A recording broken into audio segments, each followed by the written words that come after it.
Hello, and welcome to another session of Masks, A New Generation, calling this Masks Extinction. This session is part of the Open Hearth gaming community. My name is Lowell, pronouns he, him. If you dig this stuff, I do a lot of videos. You can check that out on the YouTubes. There are a ton of things, both are masks and a lot of other games. Please check that out. You can hit subscribe. I have a Patreon. That's all I'm going to say about that for the moment. So we are taking up today with another session to play. Last time, our team were at a concert for some local bands at a real hole-in-the-wall place. And in the midst of that, there were some supernatural events that led to a conflict that led to the group dispatching a couple of people who were eventually taken away by the authorities and got out of there before they could get spotted. The sort of big hook with that is finding out that these two people seem to have been given some kind of weird, very makeshift magical device which allowed them to transform into sort of these undead Frankenstein figures. And a vision was given that there's somebody out there supplying these things. And that they were targeting the singer of the band, though exactly why is still unclear. But that's the sort of the big picture plot things. And we kind of checked in with the group about where they are, kind of got the first stages of setup on that. What I want to do tonight is bring in, let me get the name on this right, Efivos into the mix, add them in. If you have characters to bring in, we'll add them into the NPCs, and we'll talk about where everybody is at. But we are going to start with a couple of start of session moves. Now, Purple Haze, you have some obligation from your villainous crew, right? That is correct. There are friends in low places, I believe. So Absolutely. And which one has the most obligation right now of those friends in low places? it would be the one named Loveless, who is the sort of, I think they're the weapons dealer. Okay. And what is their obligation level? Is two. Okay. So if you would go ahead and roll with a +2. All right. So sorry. Let me grab I've not clicked into the. Sure. I didn't know we'd be rolling so quickly. Threw you right into the mix. Okay.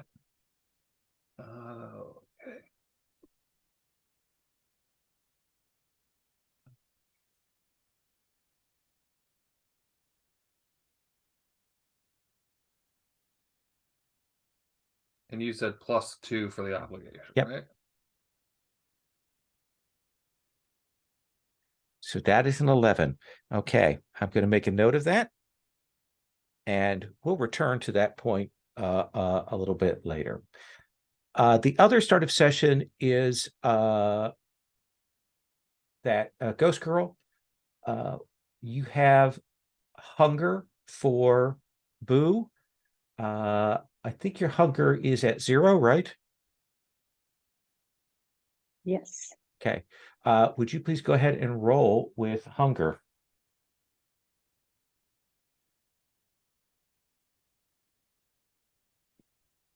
4. 4. So that is very good.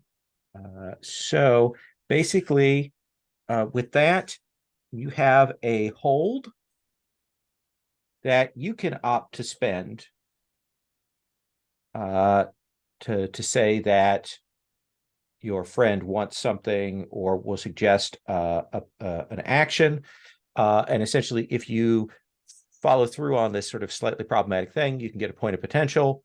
and you can reduce your hunger by 1. Let's come Can to hunger go negative? hunger can go up to -2. Okay. Or down to -2, I suppose is what I want to say there. Kay, did you want to throw 1 or 2 of the NPCs? Yeah, can I give you those now? Yeah, absolutely. Let's talk about them. Last time we got some supers that are in existence, and I'll kind of quickly go through those. We have a cosmic being named Infinity, who operates around.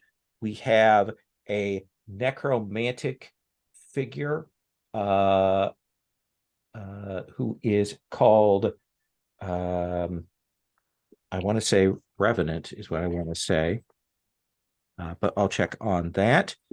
We have Avatar. No, it's Requiem. Requiem. Revenant is someone we learned about last time. That's right. We have Avatar, who was the sort of alien hero that appeared after the event, and that the group met during one of those things, kind of praised their work. We have 3 rivals, La Cucaracha, who's kind of our rival for Chris's character, who I don't see your name on the overhead, so it's going to take me a second. Skirmish, who's a fast fighter. We have Vortex, who's a former associate of Ace of Spades, who's kind of a rival to Purple Haze. And we have Rosemary Ratchet, who's kind of a rival, kind of neither of them knows about what the rival is about, was my sense of things. Like the rivalry was a little different than the normal sort of clash of supers, right, Ghost Girl? Yeah, they're frenemies. I Okay. mean, they're catty and they are in conflict, but they also text each other because, Okay. stuff. Awesome. So Kay, who do you want to add into the mix here? Do you want my new hero or my new quote unquote hero or my rival first? Let's start with hero. Okay, so the new hero is Bangarang. They're my father's former sidekick. They're a Beacon-esque character. He kind of stepped up into the more like full hero space after the Extinction, when his mentor, my father, disappeared. He's kind of been watching after Xander and stepping in when his grandfather's kind of too controlling in general in that space, and has kind of really stepped up a lot in like a shepherding way in the hero community for a lot of the new young people who no longer have as many guidances, considering there was kind of a bit of a culling of all the adults. Excellent. And would you describe your relationship with Bangarang pretty positive, mixed? Yeah, I think it's pretty positive. It's like, I think the relationship is very similar to that of like when there's siblings with a very large age gap. So like, one kid was 7 and the other kid was going into college. So, there's a bit of a respect there. I think Alexandra Xander has some fond memories of like being a little kid and hanging around with like a teenage Bangarang. And now that, his parents aren't there, Bangarang is at least like another familiar presence. Excellent. And then who is your rival? So funnily enough, especially after hearing what you described happened last time, my rival's name is Songbird. Okay. He is like a delinquent-esque character, kind of like team leader, I feel like, for the rival team. Okay. Handsome, debonair, charming. He's got almost bard-like powers. He uses them to lie, cheat, and steal his way to both infamy and the easy life. Milk and honey, easy money kind of vibes. Very cajoling, trying to grow his own collection of like a young villain league. Excellent. All right. That gives us a couple of very strong characters to add into the mix. I'm going to put the names in the keeper. So What I want to do is do like a scene kind of check-in thing with each character. And then we're going to talk about bringing the group together and figuring out kind of like where the four of you gather together, where the four of you meet. So I want to talk about that. Let me start with Skirmish again. I'm going to start there because I have an interesting question for you. So your character is out of time, out of sorts with the world.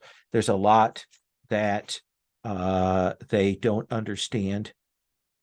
What do you think it means that your character has a freak of 3? Like that's the highest freak possible. And it's about self-image. It's about like it labels how you feel like what do you think that is for Skirmish? I think what, I think how it shows up for him is that basically he carries himself in a way that kind of screams aggressive, even when he's not aggressive. Like he just gives off that sort of vibe. Okay. Like he gives that sort of vibe. Like if he's standing still, like someone would say he's looming or leaning in. And he may be actually doing that physically, but he doesn't register it as being something he's doing. And I think in some ways it's probably like it's almost like it's a problem that he sometimes works to correct. Mm-hmm. Because like he's, the space he grew up in required more aggression. Like from his time, like he was in the middle of a long, drawn out, a long drawn out war, and pretty much everything was either an attack or retreat for him in a lot of ways. So that for him right now, like that high freak is kind of shows itself that way. He's always, probably for a lot of people, especially in a large city like we're in, Mm-hmm. The way he moves, I think it would be similar to like the aggressive level of like someone who's from like a big fast moving city now, if they showed up in a very small town that doesn't run as hard or as fast. You stay with your mentor, a person who is like you, out of time, but depowered. I want to set up something that we'll come back to, but Guarna, so maybe a day or two later after that whole incident, the band will come to talk to you, and he will say, Yanu, how do you think you're fitting in? How do you think you're doing? Doing well? Doing good? Well, good. Right. I think so, but I'm puzzled at the reactions I sometimes observe.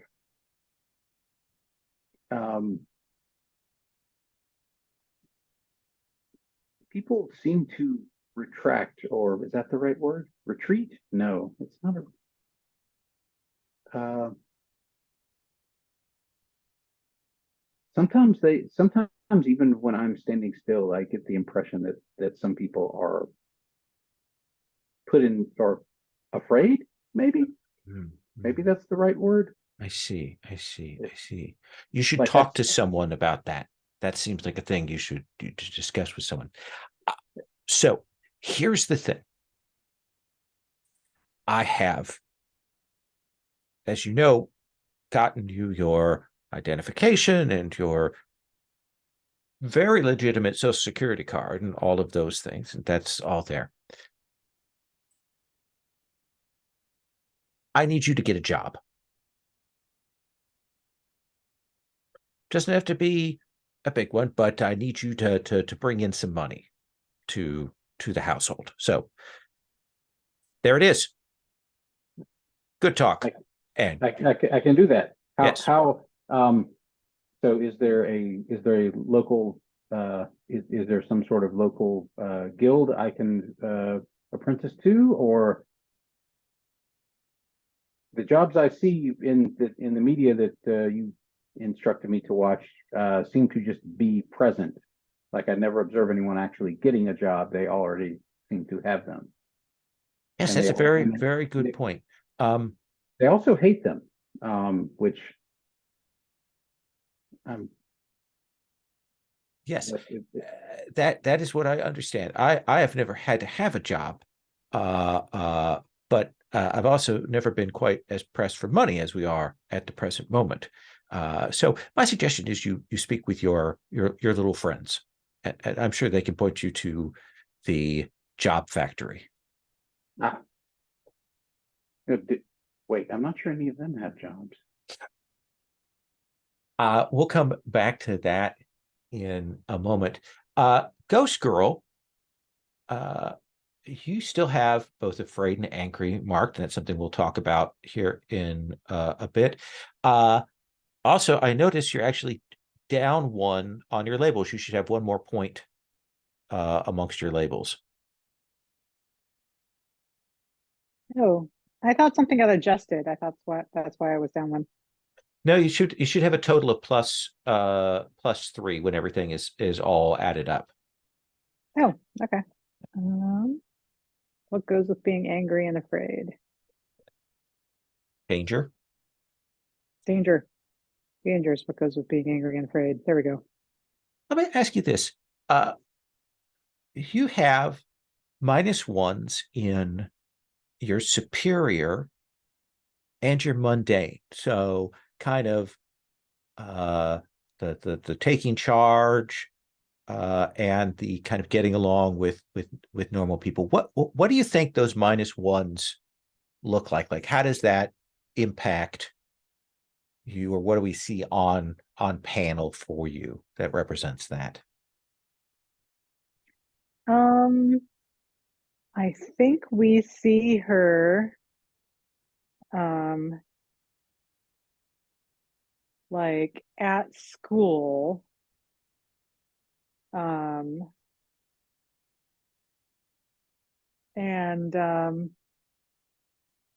you know, she's dressed well and she's walking the hallways and stuff like that. And she looks like she fits in, but she kind of doesn't. Like people, um, it's kind of like it's not that she's you know, no one's bullying her or anything like that, but like also no one's really going out of their way to talk to her. It's sort of like if they see her, you know, it's like she has lots of acquaintances and not really any friends. So there's kind of a parallel with your relationship to your parents in some ways, that you have parents, they're there, they care for you, but they're not around. Mm-hmm. What time of year is it? That's something we haven't established. Also, like, what in general climate are we? What We are are we in a metropolis? Are we? we're in a mid California city, so it's going to be a hot weather generally. Mhm. Okay. Yeah, let's call it fall. Okay. So Halloween's coming up and stuff like that, but it's not like a northern, you know, brisk weather and sweaters and cider sort of autumn, because this is California, Yeah. the warmer parts of California. So, you know, you only know it from the decorations and stuff like that. Right. You know it a little bit from the wildfire smoke coming in from Yeah, the yeah. east, but yeah. Uh, so what is the big like thing that actually is coming up for you at school that matters? Is it a project? Is it a dance? Is it club? Is it something else? Like is there something there, or is there nothing that connects you? Um, I think her parents were sort of like encouraging her to, and like the guidance counselor and stuff like that were like encouraging her to join a club. So I think she's in theater. Okay. But she's a set painter. She's working on sets and stuff like that. She's not like an actor. And there's a production of sure, there's a production of Hamilton that they're Okay. trying to do, which is only kind of working because obviously it's a high school production, but yeah, she's trying to figure out if there's like ways that they can do the spinning stage, but probably not. And the director asked for it, and she's like, "You're out of your mind," and so she's trying to work on all of that. Like, did theater draw you because you were interested in the theater, or did you know that you could get a kind of behind the curtains kind of job? What pulled you to do this? Was it a friend or something else? I think she kind of liked the idea of painting, painting an environment. And now there's like building and crap like that. And this part she's not so into. But yeah, she was thinking that, this could be something that she could be good at, and wouldn't take would look good on her transcripts and stuff like that and please everybody. But and maybe it was kind of cool, but also then she wouldn't have to deal with performances or anything like that. It's all ahead of time. Yeah. I do think that like at the time we're seeing you is I imagine this takes up a chunk of time, maybe more time than you thought it would, because they are Oh yeah, she's kind of overly annoyed by the ambitious. whole thing. Yeah. So we'll come back to that as an issue that's hanging over you right now. Let's come to Purple Haze. So you have an interesting label set up here. You have a -2 in Savior. Savior being about the sense of yourself being heroic, the sense that you can help people. Like, what do you think that means for you? How does that express itself? I think it a lot of it is in sort of I think she feels a little. I know she right now she's feeling guilty and somewhat insecure because she a lot of what she tried to do when they were in their little battle didn't come off as she had hoped, and but ultimately it comes off as she lashes out at people, as we saw as we saw before. So Right. yeah, so she becomes a mean girl, very uh very kind of like she was yelling at I think it was Skirmish during the thing. So Mm-hmm. You're still kind of simmering from that. There will be that bit where you're kind of the Efuvos family, that they have returned back and now they're kind of in the space again. Uh, uh, and you're in your the area that you kind of hang in, when you'll hear the sound of the other phone that you have, the one that you don't usually carry around with you, the one that you've got tucked away. And you'll pick it up and you will see that Magpie is calling you.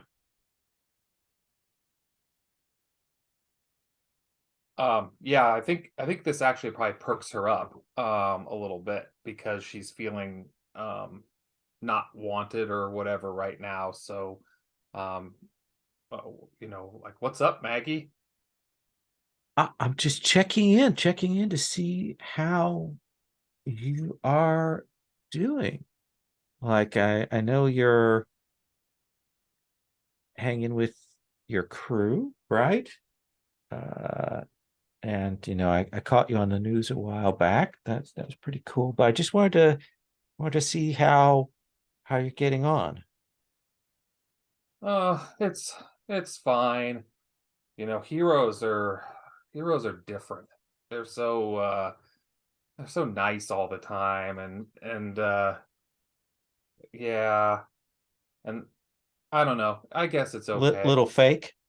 Yeah, I don't know. It's maybe too good to be true sometimes, but it's for the most part it's good. I mean, better than being dead, I guess. You have a lot of other options besides those two things. It's not a binary for you. Like, get other choices. I know that Ace did you and the others wrong, but it doesn't mean you have to turn your back on other people that are your friends.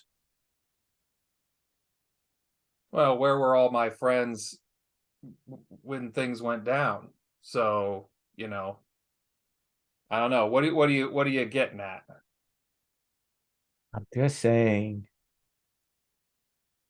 that if you need something, you know, now that the fire isn't on, now that the heat isn't on, and you want to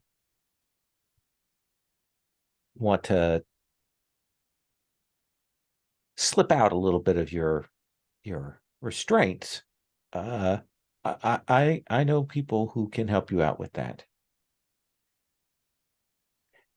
And I pulled some strings to help you out when things went down. You remember that, right? I do. I appreciate it. I'll keep it in mind. I'll keep it in mind. I need a favor from you, though.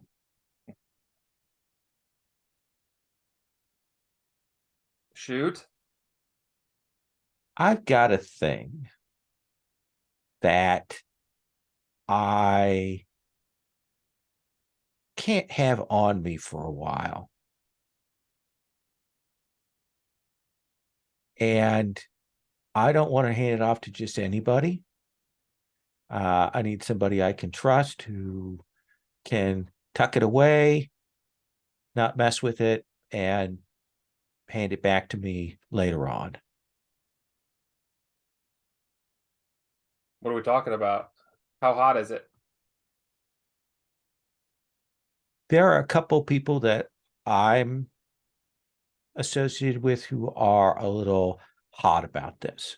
And I need to essentially get it out of my hands for a time. It's not like the government's looking for it or the police are looking for it or anything like that. It's a set of misunderstandings in my circles. And it's nothing big. Like it's probably the size of a bread box. Do I even say I don't even know what a bread box is these days, but you know what I mean. Like a small toaster oven. I think air fryer would be the modern but It's smaller than an air fryer. uh you know, I appreciate everything you've done. I live with like the super friends Brady Bunch, right? I mean, is that, might not be There's a the pause where he says, or she says, "Oh, yeah. Oh, I'd forgotten that." Very clearly hadn't. Here's the thing: is I think that'll be the safest place for this kind of thing. I mean, no one's going to mess with them.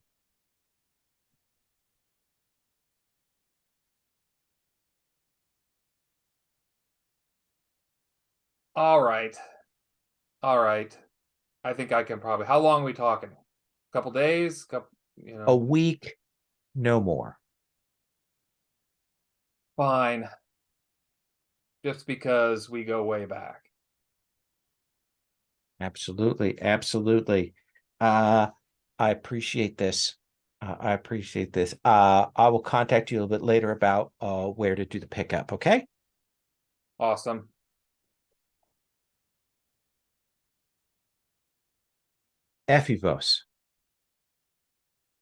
D. You have an interesting, very even alignment of labels, which is He really does. Yeah, it's neat. He's the boy. you don't have any really serious weak spots. No, all around perfect lad. You have just come back from a ritual Hmm. that was perhaps kind of came out of the blue with your grandfather and your sister and some of the other sort of distant members of the family. And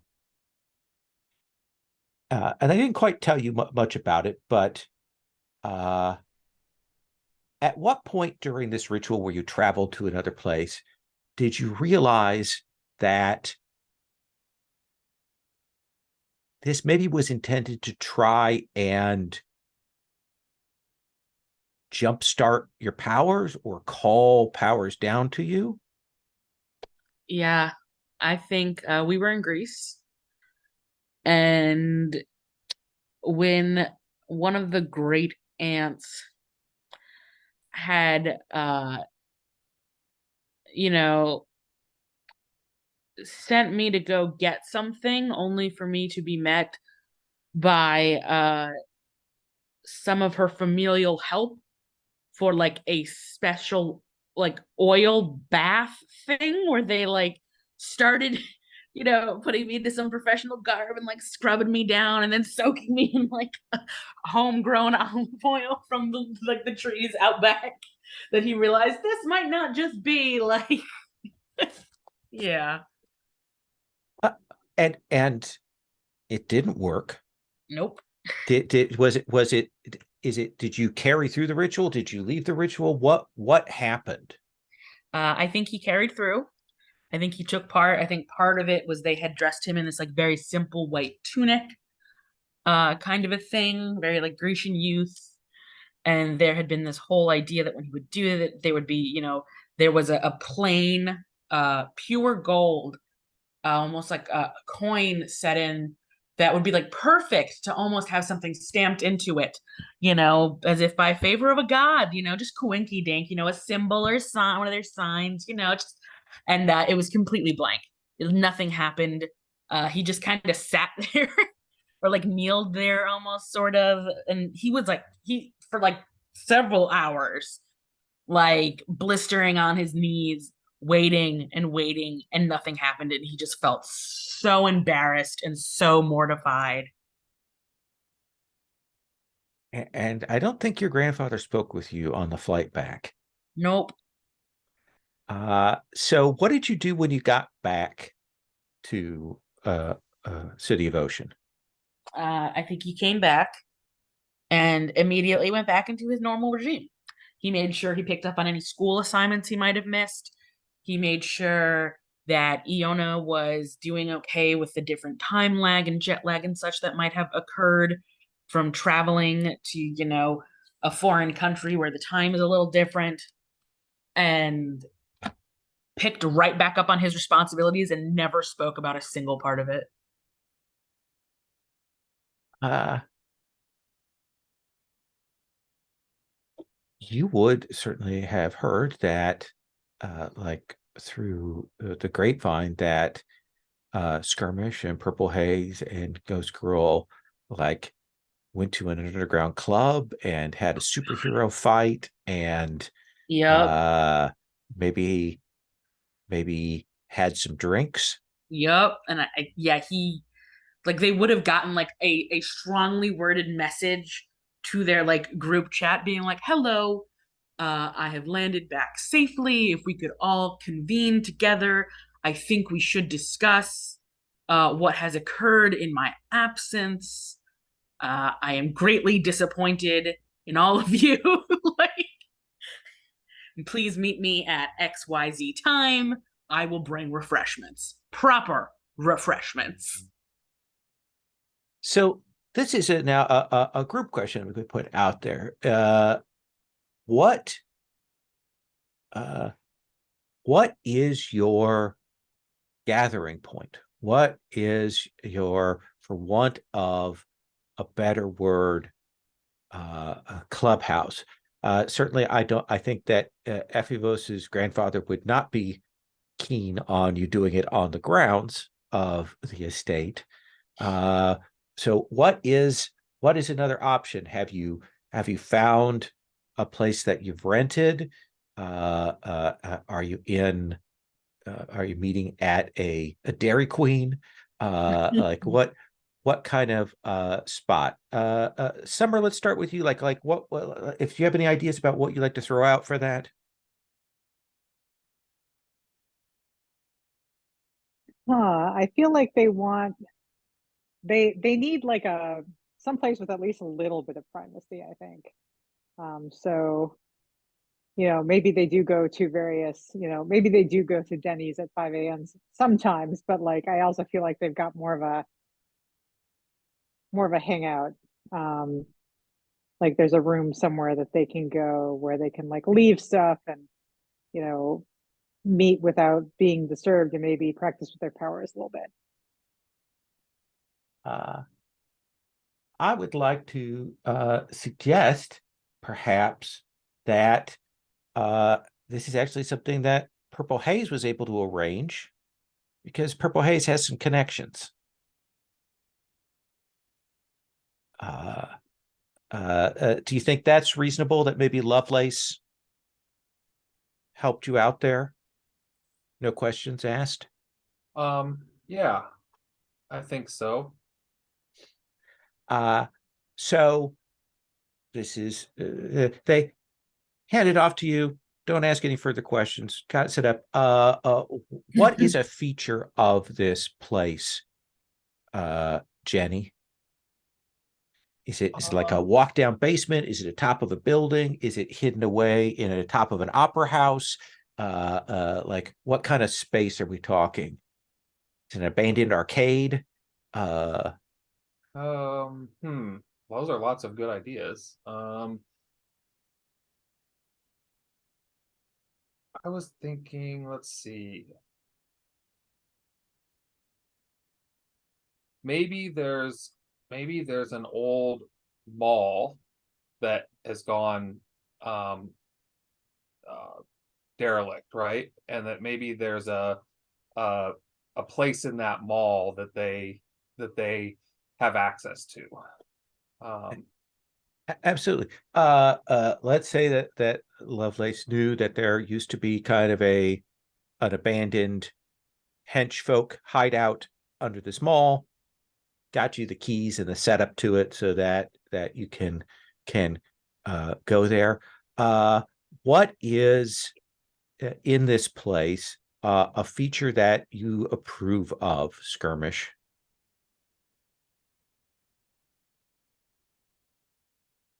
Can it be a defunct Radio Shack? Like you have to go in through the defunct Radio Shack to get down into it? Yeah. Absolutely.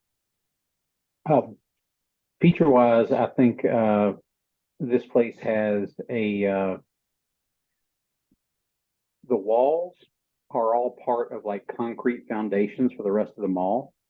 So like Skirmish doesn't feel like he's going to accidentally cause any serious damage to anything if he actually like seriously works out in the makeshift training space we've got. Yeah, it's solid and reinforced, almost like they built it to sustain blasts and such. So it's very much to your liking. What is a feature, Ephivos, that despite it being very, I don't want to say plebeian, but you know what I mean. What is a feature here that you do approve of? Oh man. I think somehow, some way, like just barely out of date, like candy and snacks ends up in here. Like maybe next door there's a movie theater, and like they're like, okay, well this backs of Raisinets and Snow Caps, we like can't sell them anymore, but they're not bad. Just throw them in that old dusty area or something like that. We'll get to it eventually. And like they're Absolutely. not bad. They just can't sell them. Off-brand candy, a little bit out of date, every once in a while. on Sundays when they clear the popcorn thing, there's a trash bag of stale popcorn that's still pretty good that gets left there. Yeah. All the junk food you can't have at home. Absolutely. Not allowed in the house. Yeah. It's definitely a second/third run movie theater, desperately clinging to life. It was probably used for some kind of money laundering, but it's still there. Ghost Girl, what if we see the rooms of this place, and it does have power, we've got the training area, kind of a walk down. What is the space here that you've made yours? Ooh, interesting question.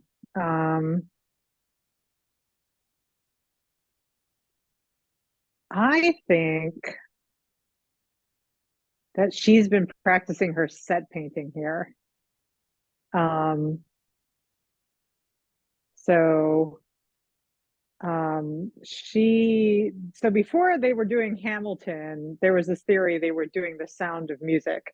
So she like did a whole bunch of like, there's a whole bunch of like Alp type stuff on the wall, and then like so lots of fields, and then there's like an old drawing room, living room type thing, except none of these are like finished sets. These are like, she's like trying out some techniques and then she stops, so it's like a mountain, and then they just kind of stop, and then there's a couple of like scribbles as she's like trying out different colors of paint, and then there's like a couple of attempts to draw a vestibule, and there's enough walls that she doesn't bother repainting the old stuff. She just moves on to a new wall. Yeah.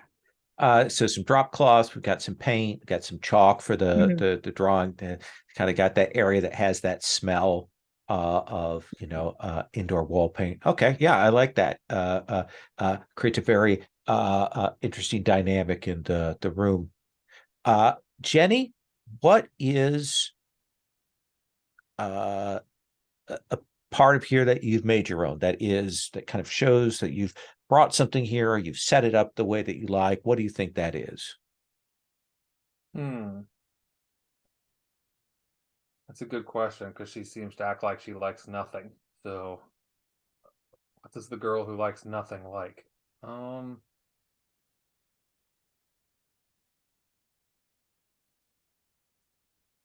So maybe so this so there is I'll just, sorry, this is a slight diversion, but there is a mall here where I live that had years and years and years ago, when malls were like real, that had a bowling alley in the basement of it, right?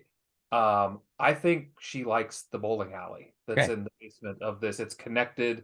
It's kind of not really connected. You have to like, because this is sort of the secret part of the under, but she kind of, it's all closed down, but she likes to go there and little back corridor to get to it, to get into the space of like a 3-lane bowling alley. Yeah. Kind of make that your own. You figured out how to get the pin things to work. Yeah. Of course, it's an old bowling alley, so it is a place that smells like cigarettes like nobody's business. Like it just absolutely reeks of that. Efivos has bought an entire fucking Yankee candle shop and put it into that bowling alley. It has made a dent, perhaps, but it is pungent. Yeah, I like the idea too that it has the sort of like weird disco-y night, like how when they do like the black light. Yeah, black light. Although they do like the night. Well, I think that stuff. That's I think what she likes is that sort of thing. So. Yeah, the strips and the paint on the walls and stuff. When you get that, okay, I like that. And Efivos, what about for you? Besides a space that is your own, like we know you like the the candy here, but do you have a corner that says you here? Oh yeah. There is a corner with clear vacuum lines, and it's clear that it has been like cleaned up. And there is like an old-fashioned superhero poster of his mom and dad that's like pinned up from an article they had done or an interview or something like that. There's like a little desk, uh, and like there's tactical assignment charts and like pro and con list for different things that they can all kind of do. And if you look, there's like, if you were to search through the drawers, and you'd see like written evaluations about the team members, like this is how I can help like Purple Haze get better. If I can assist her with this, might be useful if I do some training with like Skirmish to help them learn how to pull back their blows for people who aren't as like superpower tough, theory, find out if, book I took out of library about possession is actually authentic to Boo and Ghost Girl, things like that. Okay. A little reference library, a little work desk, your own FFO's computer center. I dig it. And then Skirmish, what about for you? What is the space in here that you have made yours?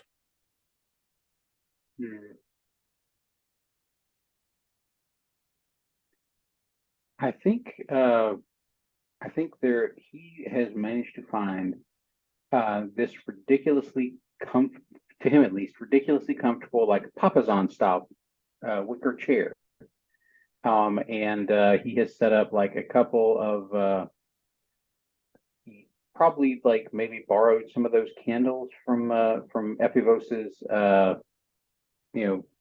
from Epivos's setup in the old bowling alley section.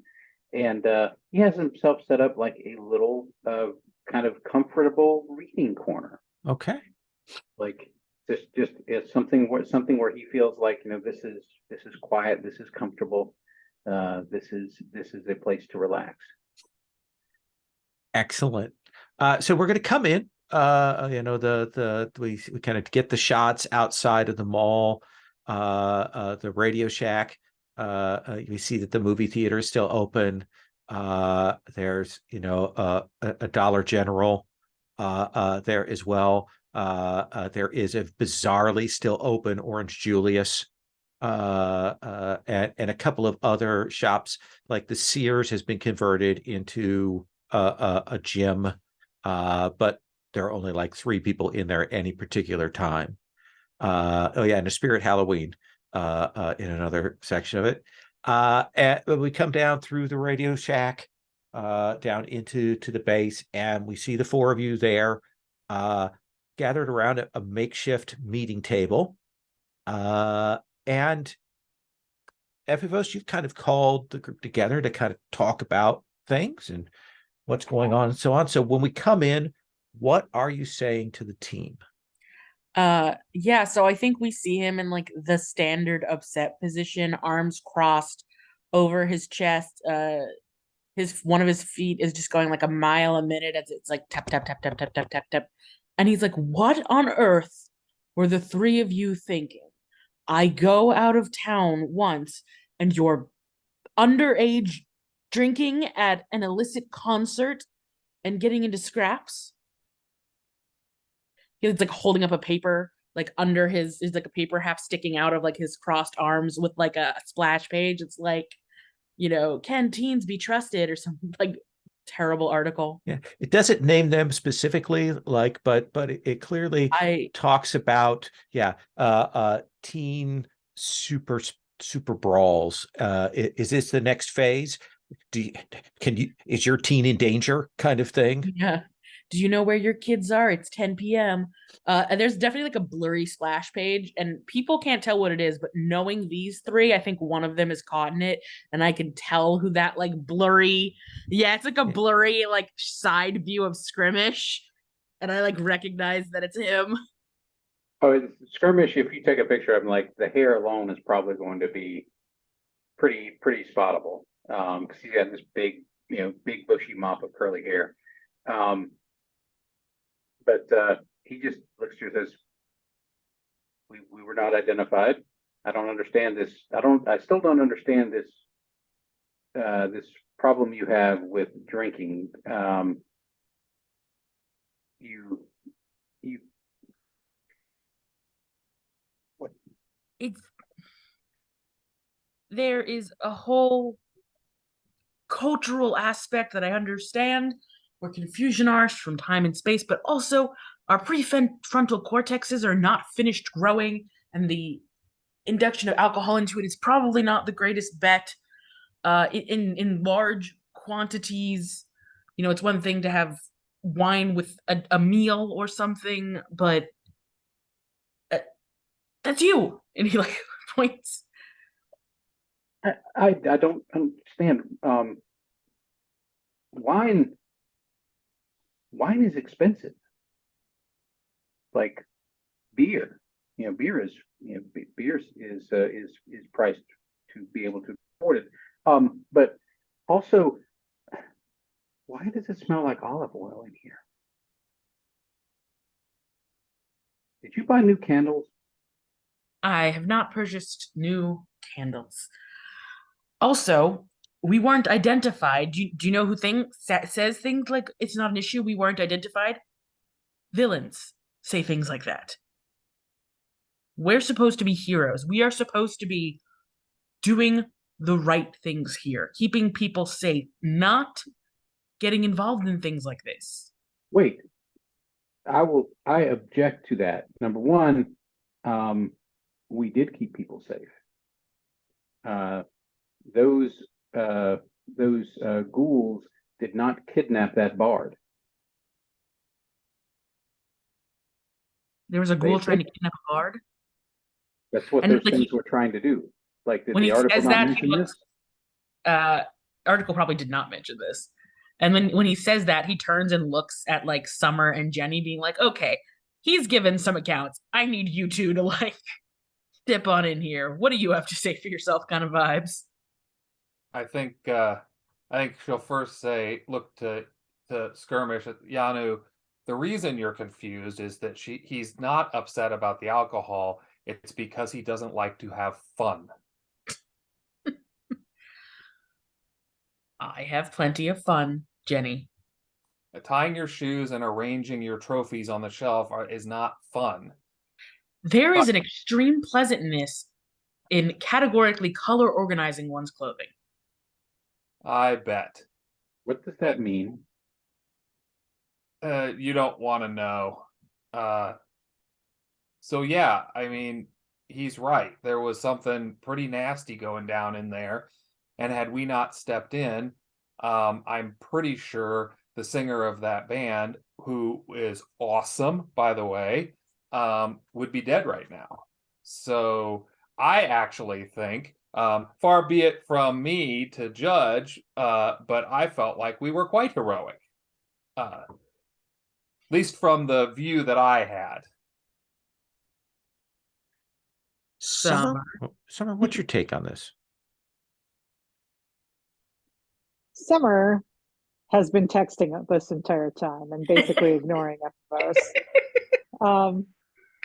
So I realized the vibe that she and Rosemary have together as their frenemies is that you can't complain about your team to other teammates. So they complained about their teams to each other. And she's like texting, being like, "Oh my God, FFO said prefrontal cortex again." Are you on what kind of European has a problem with alcohol? So true. And like, I think Ephibos walks over to you and like puts a finger on like the front of your phone and tips it down. Like, he doesn't actually look at your message, just tips it away from your face and is like, "Do you want to contribute to the team meeting, Summer?"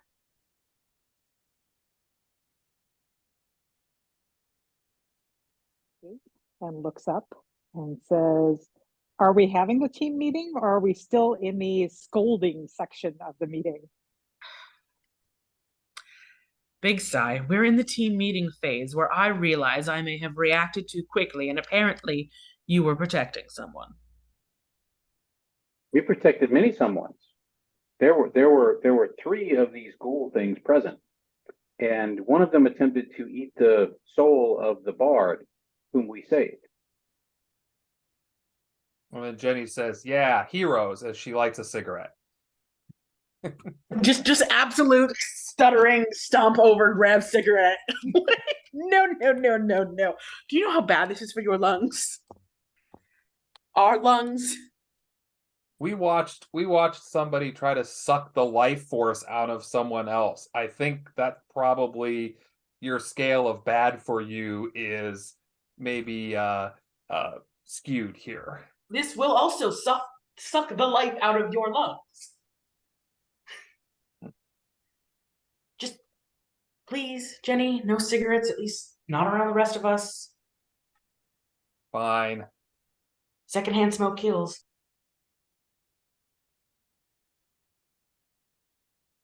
And I think there's that pause, when everyone's kind of like maybe regrouping for, okay, what are we actually going to discuss here? Where is the meeting going to go on? When I think that pop up on a couple of your phones, little alerts, probably have them set to this, and kind of pop up, and you see that there is a press conference going on right now, essentially with the mayor announcing their new run for candidacy for the city, and talking about a new program that they are going to be boosting.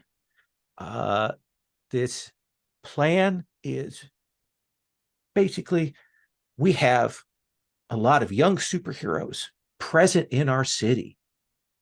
They, as we've seen in recent events, they can be reckless, but they're a powerful, potent force. We think that we need to make use of that.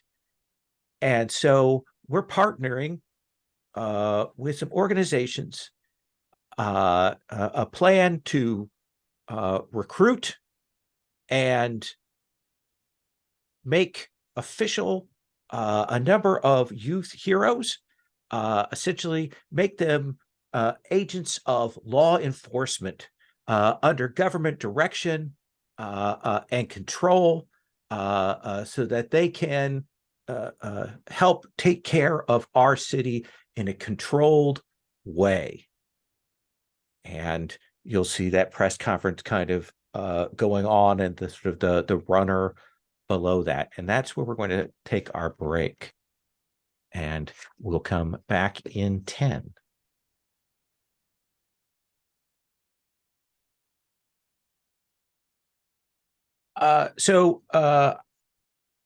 By the way, just to kind of talk meta for a second, I don't think anybody was hitting any moves on those, weren't trying to change anybody's labels or anything like that. If you do want to do that at any point, or kind of push or provoke or things, say, and we'll go to those elements, but I'm going to kind of let those things play out. So I imagine that, like, we can see on a couple of different screens various talking heads over the next bit of time, discussing the implications of this, of kind of actively recruiting and trying to deputize and register young heroes and make them part of the law enforcement administration. So, but that's kind of a thing that's going on in the background here. As we come back to the four of you, what else needs to get decided at this meeting? Discussed. I think after we get that announcement, Afivos kind of takes a plop down on the couch and looks a little uncomfortable.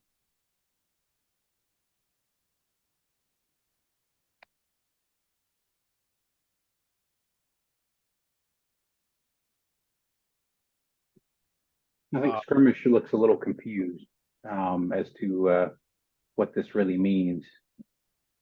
And he says, so is this person hiring superhumans like us? Like, is this some sort of job? Not exactly. I'm And she'll confused look as to at what that means, though. I've been informed that I need a job, so this, you know, this sounds like it would be something that would normally be a positive development, unless there is some reason to distrust this particular government. I'll confess, I don't have a full grasp of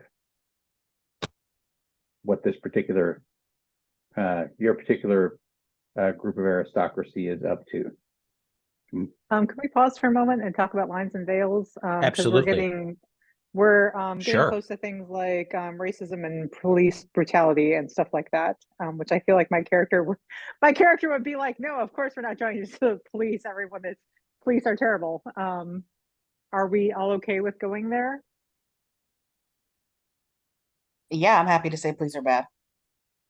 Okay. All right. Just checking in. Thank you for checking in. I appreciate Resume. that. Yeah, we're hitting a topic. I appreciate your checking in on that. Mhm. So what do people say to Yanu? Like, Yanu is clearly the person amongst the four of you that like has the least context for why being forced to be government stooges for less, enforcers might be a problem. Police are terrible. We should not join the police. But You said if there's a reason not to trust them, there are reasons not to trust them. Okay, I have confronted insidious aristocracy before, so I understand. it's a I very appreciate you informing me that these are not to be trusted. it's a very unfortunate situation that there are people we should be able to trust, but the situation of which they are founded and how they utilize their members does the opposite of bringing safety. And like the way Alexandra says it is almost like it's like very, it's diplomatic in the sense that he has been trained to speak a certain way. In addition, government regulation of superheroes, of individuals, is questionable given that they clearly have other proponents that they pledge themselves to other than simply the protection and safety of those in the city. The idea of it should be good, but unfortunately, amongst execution, it is not favorable. While it is good to, in tandem, perhaps at times work with certain services, to be under their thrall is not justifiable. So this is a thrall situation, not a job situation. I believe so. If you need a job, though, I can help you with that. Oh, good. Yeah. I've been informed I need to have a job, and none of the media I have been told to watch in order to acclimate myself to your time is instructive on how to get a job. Usually the characters in the media already have a job and they hate it. So why do you have to get a job? I've been informed that we need money. More money than we have, apparently. Like what do you want to do? Like most shops and stuff like that will hire teenagers. Well, I mean, I enjoy battle and reading and occasionally other athletic contests. Yanu, remind me, what languages do you speak? He says something that only that registers as it's probably some language, but it's no longer extant. And he says something that sounds vaguely like Aramaic, but not quite. All right, not close to anything we currently utilize or even seem to be I've, in I've, text. I've been practicing more of my Spanish, but it is not good. I've just barely got a good handle on English thanks to Guarna's mystical aid. Okay. Yeah, your accent is lousy. Okay, so the words you are looking for are help wanted. So like if you pass a shop or something like that and it has the words help wanted in the window, that means that they are looking for people to hire for jobs. And maybe it's a good job for you and maybe it's not, but they at least are saying they're looking. Maybe we can see if the local library is looking for any desk attendants or people to file books. As you've mentioned, you like reading. Do you have a library card yet? I don't think so. Usually I have been to the local library, but I don't believe I got a card. I think this was before I had the identification documents that seem to be required for that. Okay, well we'll see if the local library is hiring and we'll get you a library card so you can take out books that might be helpful for you. Oh, right. Are you documented now? Guarna says that I am sufficiently documented, but I should not. I should be careful how much I flash it around. I'm sure the library will not be an invasive amount Oh, of. not for the library card. I meant like for the job. Oh, I'm sure. Yeah. Uh. Okay. All right. Well, we'll just where you apply, we'll need to safeguard those choices for how much they'll actually. So I also like food, like fried food, grilled food. Let's stick with the library for now. But I have seen some of these food carts that occasionally they do have a help wanted sign. Now that you've mentioned that is something to look for. Okay, we could. Yeah, I think priority numero uno, first choice, library or a bookstore, maybe. Second choice, food carts. A library will provide you with a more stable wage and location. Those can be good things. Most of the things I did to earn my keep before involved me moving around a lot.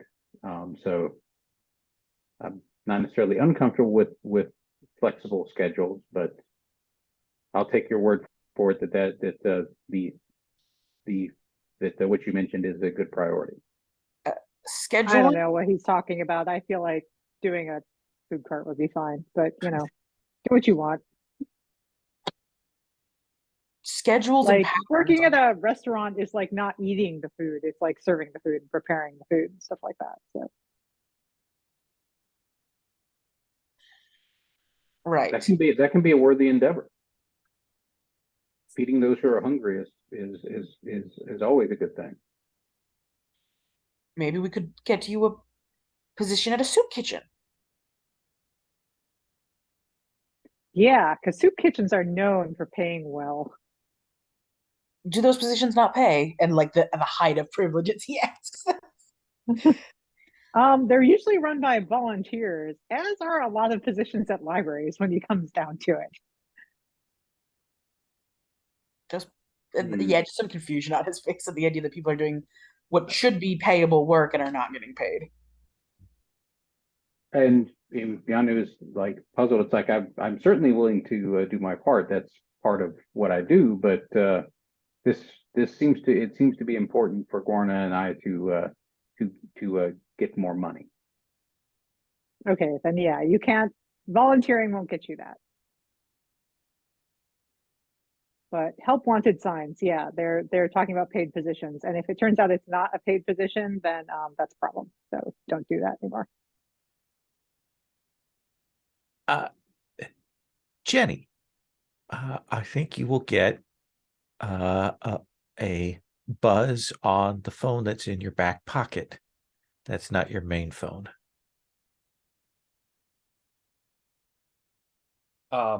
Yeah, so she'll change the subject really quickly. Yeah, we got those medallion things, right? And from the nightclub. I know somebody who might be able to tell us a little bit of something about those. If I could take one down to see them and see if they could tell me a little bit about it. What do you guys? That might give us a clue on what we need to do next, unless you guys want to keep talking about minimum wage jobs and stuff like that. So we could do that for another hour or so. I was enjoying the minimum wage job conversation. Is this contact appropriate? They'll have information. Will you be safe? Of course I'll be safe. Your eyes are So doing that remind thing me, in where, the where it last seems session, like you're did not serious. Okay, let's Did have the- Marley go first and then Chris. yeah, so in the last session was the Requiem, not the Requiem stuff, the Revenant stuff. Did that get conveyed to the group, or did that happen after Summer went home? My assumption I don't would be remember that anymore. that's gotten conveyed. You have two Okay. medallions from the two people. You've gotten that mention of Revenant. Oh, that happened at the gelato place, right? Okay. Yeah. Chris, you were saying? Oh, I was saying like Skirmish was looking at Jenny as she was saying it. Oh yeah, I'll be safe. And like your eyes are doing that thing where you're not meaning what you're saying.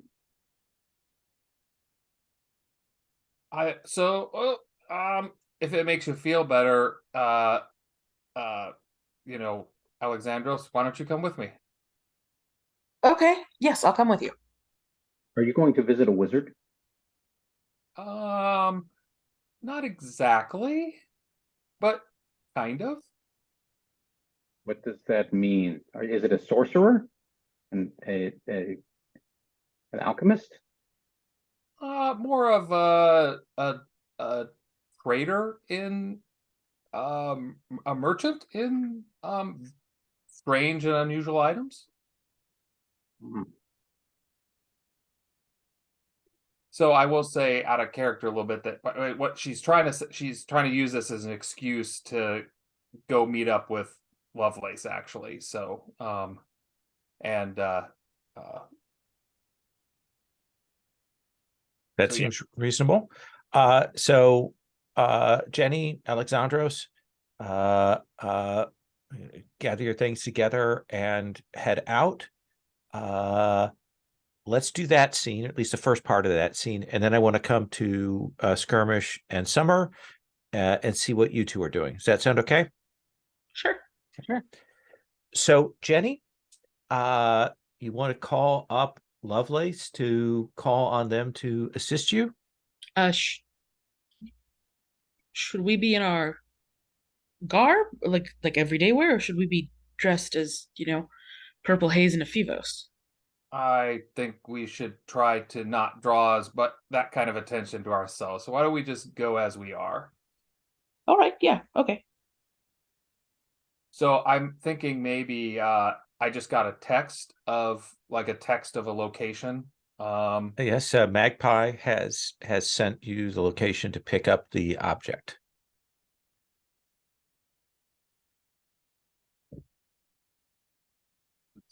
So I don't know. Do we drive? Do we have cars? Do we drive there? Do we mass transit it, or do we? I think we established mass transit was generally here. All right. So I think while we hop on whatever that is, some sort of The high-speed rail. Yep. light rail of some sort or whatever. I think Jenny will turn to Alexandros and say, I'm not dumb. I know what you guys were doing. It doesn't look like it worked. How do you feel? Don't know what you're talking about. Ugh. He can't meet her eyes as he says it. you don't have to be fake with me. Trust me. You know, I, I, have you ever thought that maybe your problem is that you want it too much, and that maybe if you just kicked back a little bit, it would just happen. I think, she says that, and like he always holds himself in exact like perfect posture, but in this moment, the shoulders completely sag, and he leans back and he looks at her and he just sighs. He's like, I really hoped it would work this time. I know, but you know, doesn't change how any of us feel about you. I hope you know that. Thank you. It doesn't make me any less of a Yeah, failure. yeah, that's all. That stuff's all overrated. Ephivos, does this feel like a moment of vulnerability? I think so. Yeah. So when you do that you tell them a secret about your legacy and your feelings about it. And if you do, you could clear a condition, but you also give them influence over you. Yeah, for sure. I think everyone already has influence over me. But yeah, a vulnerability, weakness to someone. I think he leans in and he says, I'm the first person in thousands of years to not be picked on the day, and everyone, no one knows, none of the books, there's no explanation. We don't understand it.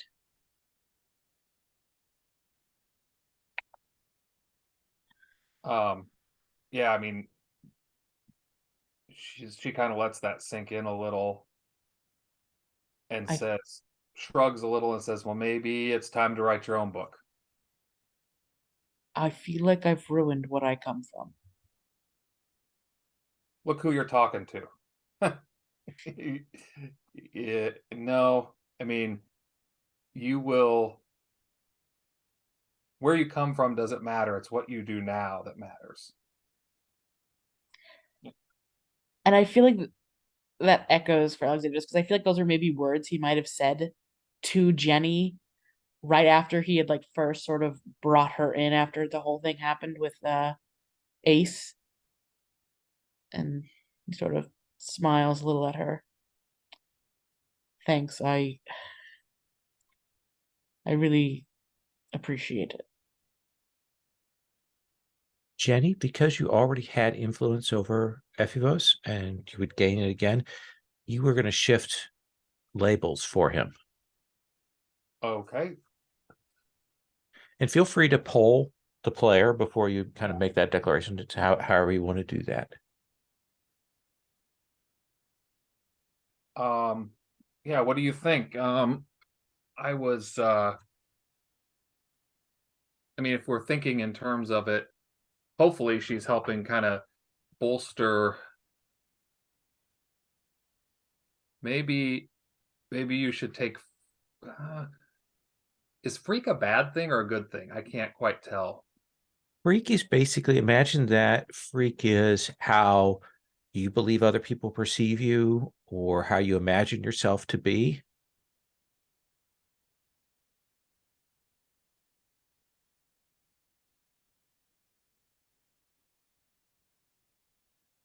Um, Kay, do you have any suggestions? I was happy to see where Joe kind of pushed it. I'm happy to take anything. I feel like from what you have said, danger and freak might not ring nicely. They might be true and they might be good things to embrace. I don't know how good they might feel. But also they're not like intrinsically bad. right. Well, I'm thinking whichever one might represent uh FFO's feeling a little bit better about who he is, because I think that's what she's trying to do, right? So Would that be superior? Yeah, superior up, and what down? Maybe mundane. Okay. And let me ask you this, Jenny, before I kind of cut this scene. Are you taking Evios with you to go and do the pickup right now, or are you going to go to Lovelace right now? Or are you going to do the pickup and then go to Lovelace? Go to the pickup. Okay. Ephevos needs to cut loose a little and walk the other track a little bit. So Absolutely. We'll come back to you two in a moment. Summer, Jenny and Ephevos take off, and it's you and Skirmish there. What do you want to do? What scene do you want to have? Although we have just lost him. Yeah. I was going to propose that she needs to go back to school to work on her sets, and that maybe we would have a taking the bus scene in which we can talk about, Absolutely. we can look at help wanted signs and talk about things, and she can teach him how to swear in Spanish. So, Summer, you do have to get to school. Like you're looking at the time. You have a couple of hours worth of work you need to do now, and so you're maybe a little bit relieved that the meeting has broken up. What do you say to Yanu? I have to get back to school. I'm building these sets, and it was supposed to be easy, but it's not. So yeah, I need to go. Are you staying here? Are you coming with? What are you doing?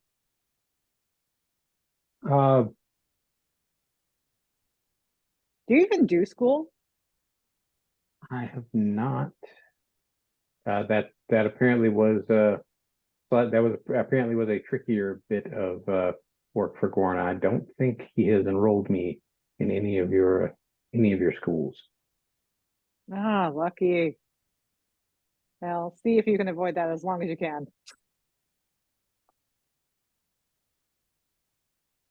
I mean, I could certainly just, I could go with you to this school if you think it's a good idea, but I'm not sure how that pans out. How's your carpentry?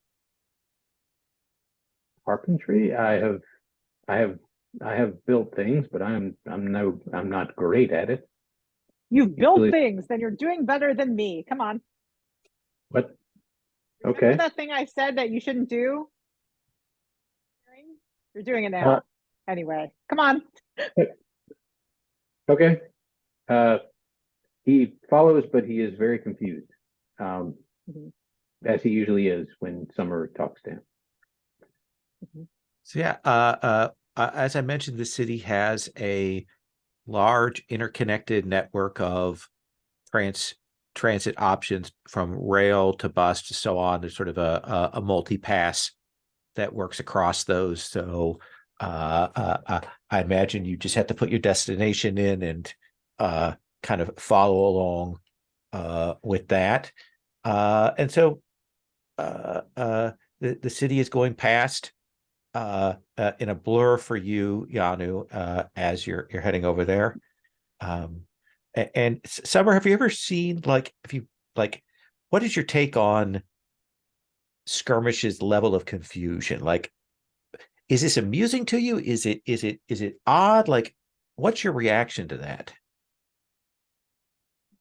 Well, I mean, he's always been very upfront about the fact that he's from another time, which all seems kind of weird. But once you take that, the confusion all kind of makes sense. So yeah, he just doesn't know stuff because he's not from here.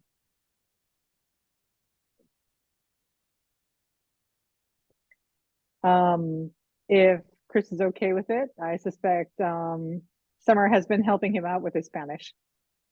Oh, that sounds good too. That sounds good to me. And I think as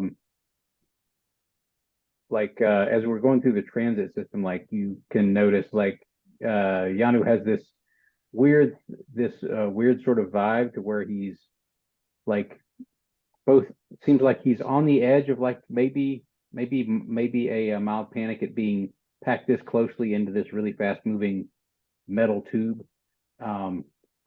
So he's nervous, but he's also still giving off that weird super aggressive vibe that he almost always seems to have anytime he's in a large group.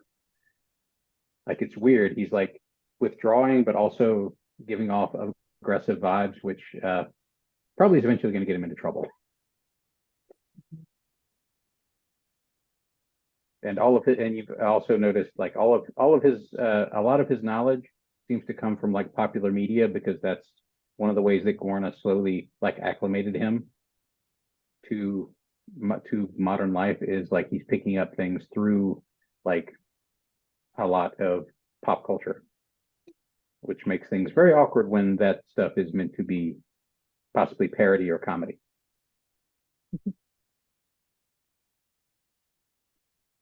Yanu, Yeah. Go on. you're doing the thing where you're intimidating people again. Stare at your phone. See how everyone's staring at their phones? Stare at your phone. Wait, No, keep staring at your phone. That's what we do on public transit. We stare at our phones. Okay, there you go. Now no one is going to think you're looking for a fight. They think you just read a really angry email. I actually do have a really angry email from Gorna asking about the job. Already? Jesus, I thought it was just this morning he asked. Yeah, he had apparently sent me an email about it earlier, but I had not checked.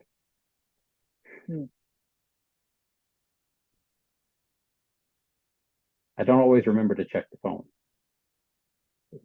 Well, now you know, whenever you're on public transit, you check your phone. Do you not find this awkward? There's people are constantly like, it's like people are constantly following you around, like yelling at you through this thing. Oh, oh, you don't know about muting people. Yeah, so it turns out if people are jerks to you, you can like not read their messages. And in fact, make it so they can't send you messages anymore. But if they can't send me messages, why do I have to keep this phone? Oh, I mean, then he presumably starts there's staring at people the you phone still again. want to talk to. Yes. Like, I mean, you probably don't want to mute everybody. Like, Guarna is probably important because otherwise he'll throw you out and you'll be homeless, and that will suck. Yes, that does suck. Unhoused. I've had to deal with that in the past. It always sucks. Yeah, and like our group chat is like super whiny, but you know, every once in a while we need it for something, so we should probably check that every once in a while. Yeah, and you can see he's trying to go through like all the different options and looking very awkward at it. And I think this is probably him hitting his future shock move again, Lowell, Yeah. if we want to roll that at some point. Yeah, I think as you're writing along and you're getting this information, you've got this job thing, you're still trying to process that. Let's go ahead and have you roll that adaptability. Okay, my adaptability is currently at 0. So let's see how it goes. That is a 6. That is a 6. So according to the culture shock move, let's see. When you're confronted with a modern social situation, roll adaptability. On a miss, the object or situation is simply beyond your frame of reference. And mark your condition and either give ground, express frustrations by lashing out at the team or at the object or situation. So what do you want to mark condition-wise? I think he's marking. I think he's going to mark hopeless at this point. Okay. Like he just cannot seem to wrap his head around both the interconnectedness, but also the complete impersonality, or of the communication in this time. Like it's the good news is you get to mark potential, so don't forget to do that. What does Summer see you do? Like, what happens here? I think as he's like flipping through, and you can see he's like scrolling and scrolling and scrolling, and eventually like his finger is pressing harder and harder and harder and harder on the screen until like you hear this crunch, and then like a part of the phone slides off the other part of the phone. Yeah, Summer, you can see like he is kind of getting ready to snap, and you're in the middle of kind of a crowded bus right now. What do you do, Summer? Okay, well now you absolutely need a job because you need a new phone.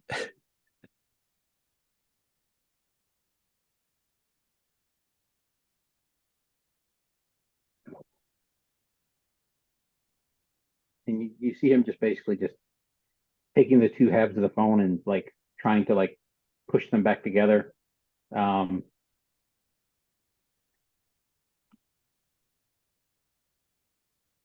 Yeah, that's probably not going to work, but we'll keep the pieces just in case someone can get it fixed. Oh, you know who could help? Rosemary. Let's go see Rosemary. Okay. Let's see. Has Yanu met Rosemary before? This is Rosemary Ratchet, right? Yeah. Has Yanu met her before? What do you think, Summer? I mean, this is our rival team, so This is your I was your assuming friend on that the rival everyone team. knows Yeah. who each other Okay. are. Okay. Wait, and okay, it's the rival team, so I think his eyes go up and wait. Why would I want to see Rosemary now? Like, are you saying we should fight? That would certainly relieve some of this aggression. No, I was thinking she could fix your phone. But why would she do that? I'll text her. Summer starts texting. Yeah, I feel like that seems like a good place to cut the scene, and then we can come back another location. Jenny, you take Ephivos essentially down to the like incoming, outgoing Greyhound bus depot for the city. Ephivos, do you think you've ever been to a place quite like this? Absolutely not. And he is in like, I don't want to say designer clothes, but clearly like expensive, nice brand clothing. And does not look like he belongs.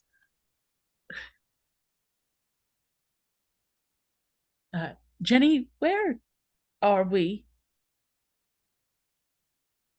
Don't worry about it. Just so listen. I think maybe you can turn the judgy down a notch for the next little bit, and let me do the talking. I think it'd be better that way. Okay. I try, and he like looks at her and he's like, actually, like, And I trust you, Jenny. and she's looking at him, and as they're walking, she just snags that ball cap off of somebody they walk by and slaps it on top of his head, kind of cockeyed. So now he kind of looks out there, looks very urban and whatnot. So And Alex just like, did you just take this off? Did you just steal from a stranger? Like he looks like he like turns, looks back, looks mildly concerned. come on, we're late. Okay. And you'll get a ping, Jenny, and essentially it has a locker number, and a code for entry for the locker. All right. So she'll kind of head into the terminal, kind of scout out, just take I think maybe what the very first thing she'll do before, as soon as they get into the terminal or the main area, I think she's gonna, like, they'll walk in and then she'll kind of push them off to kind of go off to the side, so they're kind of just inside the doors, and just take a moment and just scan the room, right? Just to see, kind of, it's old habits die hard, right? Yeah, I think that you look around, nothing here feels out of the ordinary. You don't get that vibe of a trap necessarily, but you're a little out of practice. But All right. Listen, I gotta get something out of a locker up here. Just keep your eyes open, okay? Come with me, just keep your eyes open. Yeah, he looks a little wary, but he's going to listen and is watching and just kind of assessing what is going around.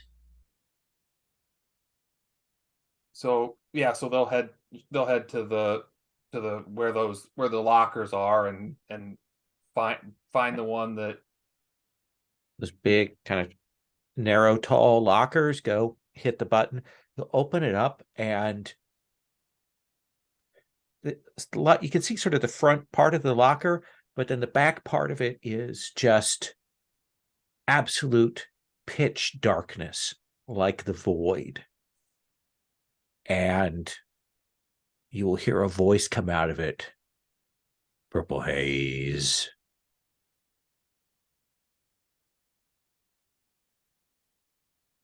yo. Are you Purple Haze? Who's asking?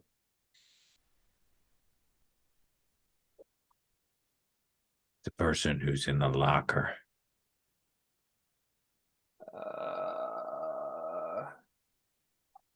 I yeah, I'm Purple Haze. Good. And if you will see this darkness and hear this eerie voice, and then this enormous, like, old school, very large thermos, like kind of yellowed plastic on the side, yellowed cup at the top, but big and heavy, is shoved out from the darkness. And the darkness says, "That's for you." So Oh my god. So she'll take it and just kind of close the close the door, and then just kind of take a couple steps back, and then she'll turn to Ephivos and say, "Cool, let's go," and then start heading to the door. As this is going on, Uh-huh. I think there is no way in heck that Ephivos is not assessing this situation right now. Sure. Let's have you roll plus superior, since your superior's up. Yeah, like there's no way this is going down and he is not. Yeah.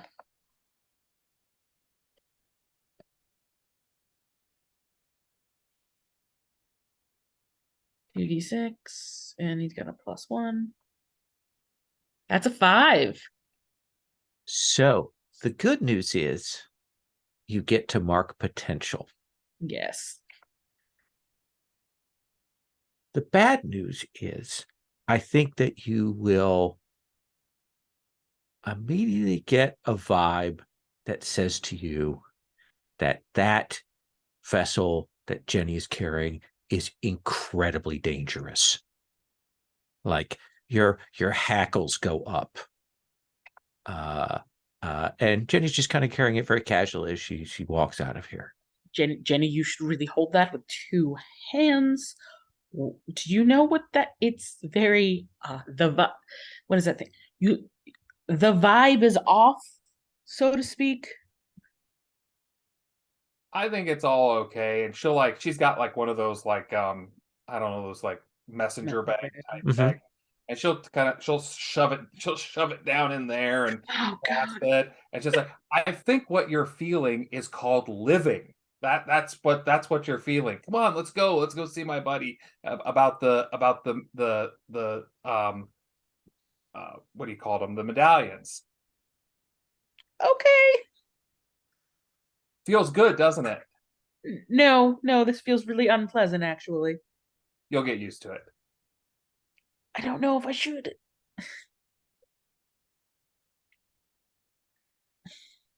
Yeah, Ephifos, this is kind of a challenge for you, isn't it? It really is. Can I please have you roll take a powerful blow?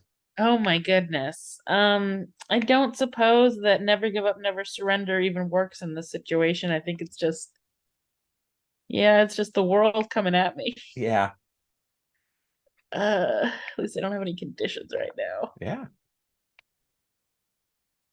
Okay, well, the 5. So you get to mark potential. Yeah. I like, how do you keep yourself together? What do we see? Like, I think he takes a deep breath and he reminds himself that despite, shenanigans, he trusts Jenny. He really does trust Jenny and he believes in her. And if she says that things are okay, he is going to believe her, even if it makes him feel a little uncomfortable.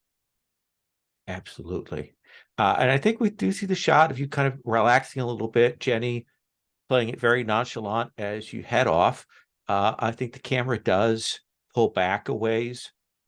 And I think that as the two of you leave, we'll see a figure watching all of this, stand up, kind of touch the Bluetooth on their earpiece, say something, and head off. Let's take our second break, 5 minutes, and we'll come back at Rosemary Ratchet's abode. So take 5.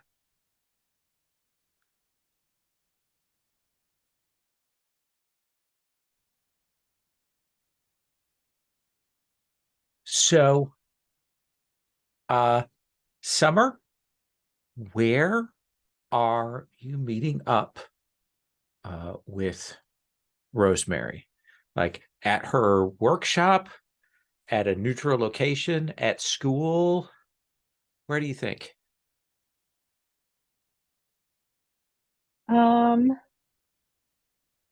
So I think the hurried conversation behind the scenes as she's texting Rosemary is something along the lines of, "Oh my God, you won't believe it. Yano broke his phone and I can bring him here. You still have a crush on him, right?"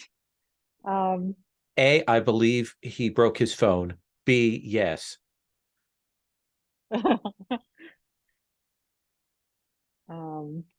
Okay. You can meet him if you fix his phone. He doesn't have a replacement plan. I would be shocked. Point. Uh, she'll write back and name like a coffee shop. That's not too far from your school. Okay. Handy for when I go build sets later. And she says, give me 20 minutes. Okay, and wear that purple shirt. It looks super cute. Will do. And so I think we're at, a similar coffee place to the one we saw last time with the didgeridoo player in the corner. We've just redressed the set a little bit. The tables are just as wobbly as they were last time. And you can see that Rosemary has very quickly done her makeup and her outfit. She's trying to look casual, but I think that you can see through that, Summer. Mhm. And Summer waves. Hey, Summer. Yeah, we head over. Rosemary, you remember Yanu, right? I remember Yanu. I remember Yanu. Yeah, it's good to see you. You remember me, right? Yeah, yes, I do. I think I think I accidentally broke one of your machines the last time we our teams encountered one another. It, Collateral damage. This is the price of having fun. yes, and then he nods and says, "Yes, actually, usually it is."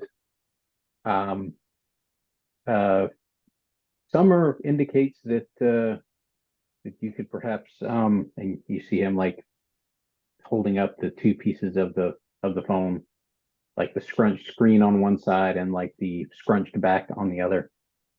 Oh, you really broke your phone. It was being difficult. And He looks really awkward. she'll look at you, Summer.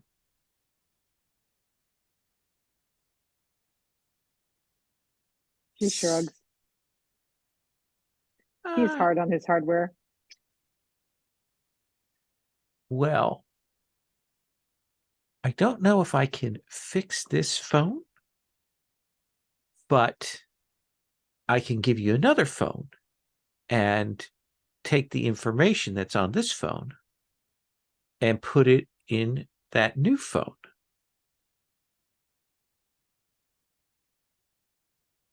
And he like thinks for a second. He looks over at Summer. Does that mean I won't have to do the installation thing again? Yes, she is offering to do the installation stuff for you. He like deflates visibly. Oh, thank goodness. That was excruciating.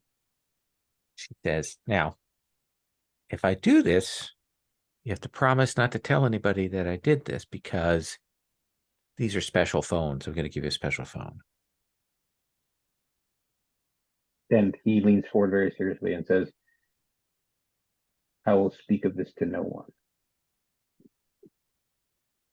Okay. And she'll reach into Summer her. is like standing behind Yanu and like making faces like at at Rosemary, like yes. Like Yanu's enunciation is like he's like giving a solemn oath. Like that's the tone and everything is like that level of intensity. She will take your phone and she will reach into her bag. She actually puts your phone in the bag, and she kind of rummages around in the bag for a bit. And then she pulls out a different phone that's a little bit bigger than yours, and has like a kind of metallic case to it. And she'll hand it to you. And Yanu takes it a little gingerly at first, and then he Yeah. realizes this has a little bit more heft to it. It's very solid. This this feels like a worthy device. So what we ought to do is make sure that it works. Yes. He looks around for the power button and carefully Comes on depresses very it. quickly, has your same setup screen and things on it. She goes, how about this? Let's see. I'll send you my number to make sure that your phone works. That seems reasonable. And she will get that little ding. it does work. And she'll look up at you, Summer, as if to say, is that good?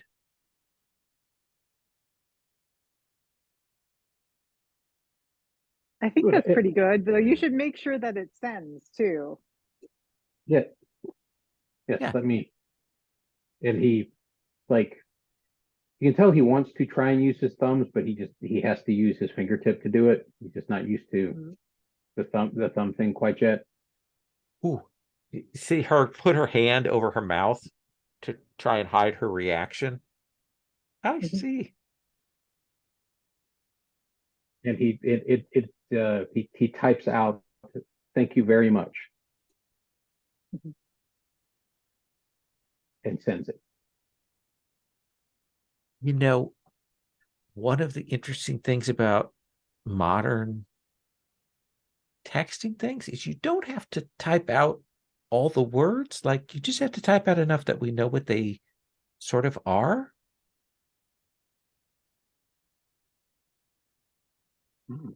So, like, for example, instead of typing out YOU, you can just type out you.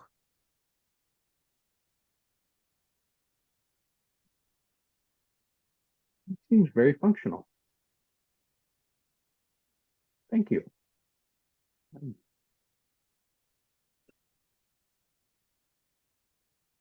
Says, And he looks back at Summer. It's like, and nods appreciatively.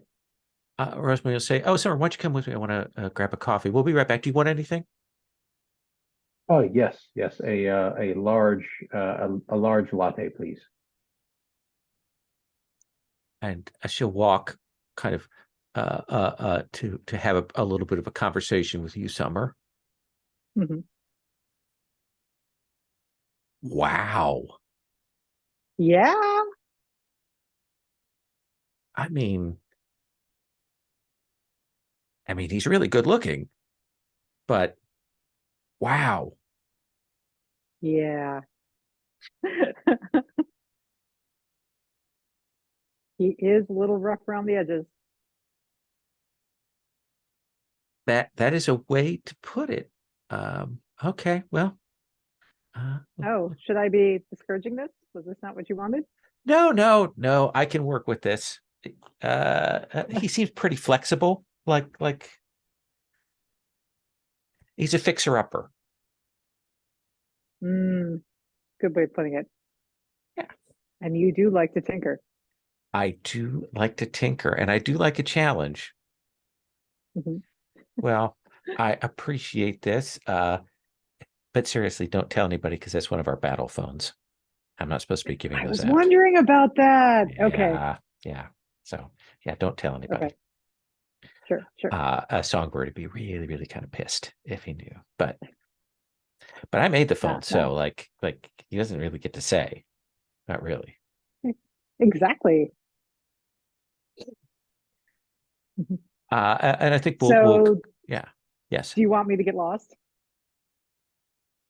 No, because you kind of caught me in the middle of some things. I've at least made my initial foray here. He'll remember me, and now I have his number, and he has mine, and I can listen. I mean, and I can he has that phone. He does. Absolutely. I think we'll cut on that. Jenny, where is Lovelace's like spot? Where is the meetup point that you go to talk? I actually think I confused us a little bit. Lovelace was the one that I had the obligations on, that we got the thing from.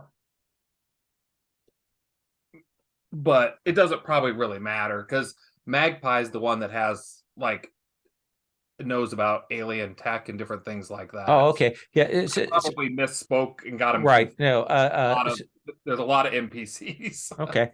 But here's the thing.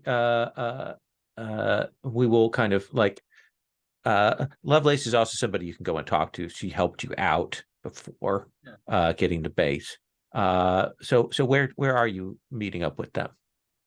I think I like to think that like with the Ocean City, City of the Ocean, whatever is Mhm. like gleaming and it's got all this stuff, but then there's like a layer kind of down below it, right? You Like an know, old Kansas City kind of thing, like the slightly subterranean parts of the city. Yeah. yeah, Okay. and I think that they kind of deal, and maybe I don't know, maybe they even have like a shop or something, right? Down in there, or they or maybe they work out of a a bar or something that Yeah. down there that they we go to. The whole place is called Atlantis District, like below the ocean, kind of below ground. It has a mix of some entertainment district, some nice offices, some places that are a little bit less well kept up there. And yeah, I imagine that there is a like almost like a sharper image kind of Apple Store style place that they have.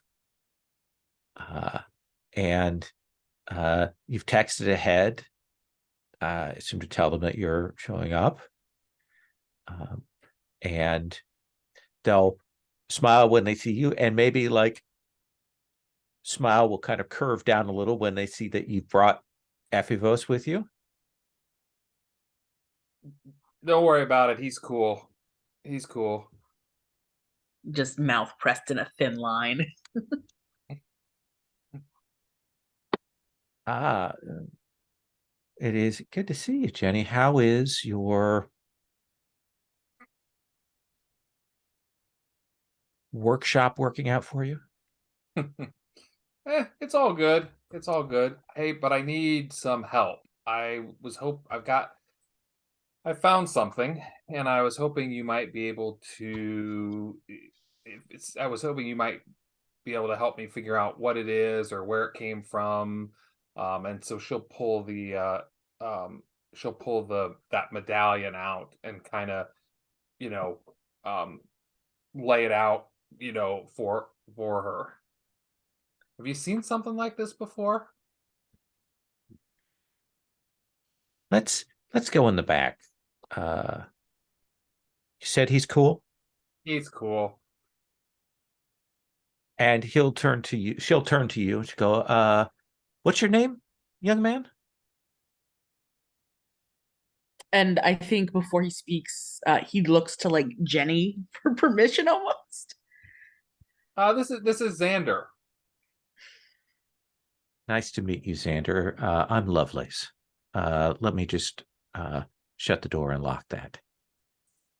He gives her like a polite nod. And I think you will recognize the name, that this is an underground weapons dealer.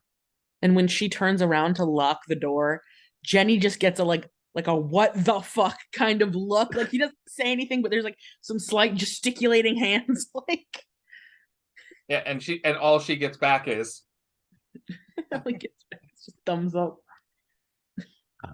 And Lovelace will take you in the back and sit you down, and will say, would either of you like something to drink? you know it. And little espresso. Do you have anything stronger? There's just like this rising falling of like, do you want something to drink? Some mild concern. Coffee. Oh, perfect.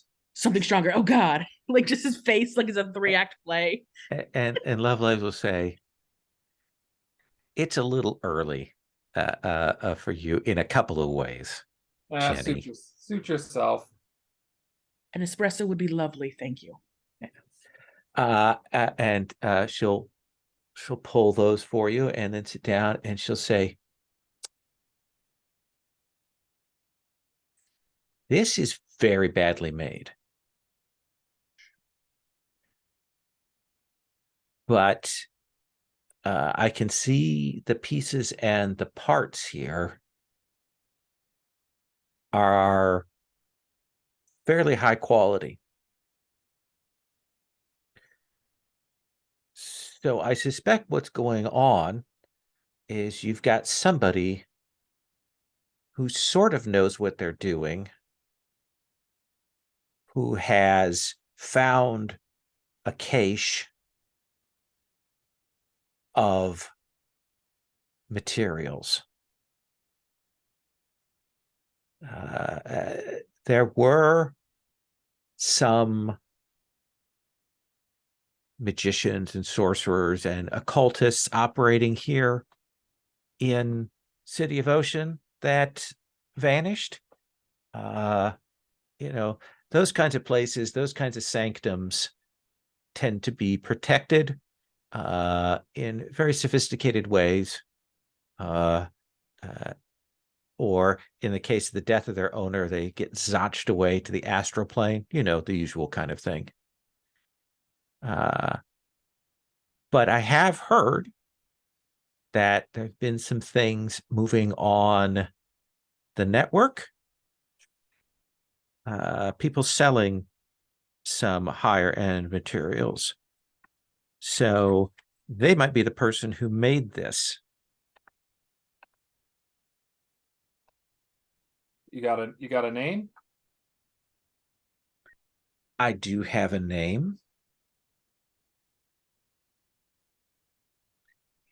Now I would like the other shoe to drop and you to explain to me where you got this exactly and why you are trying to find who made this.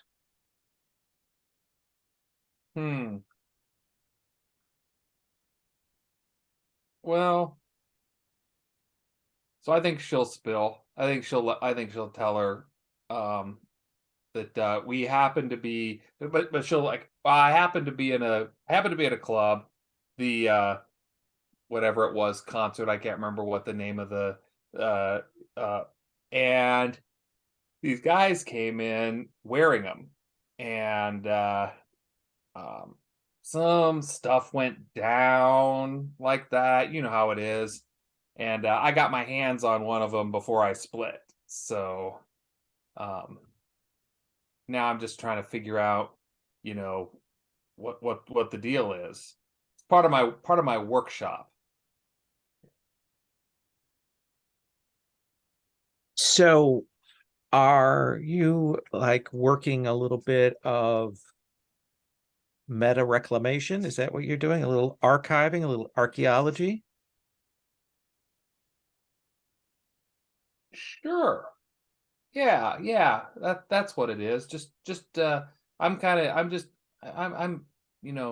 do my bit.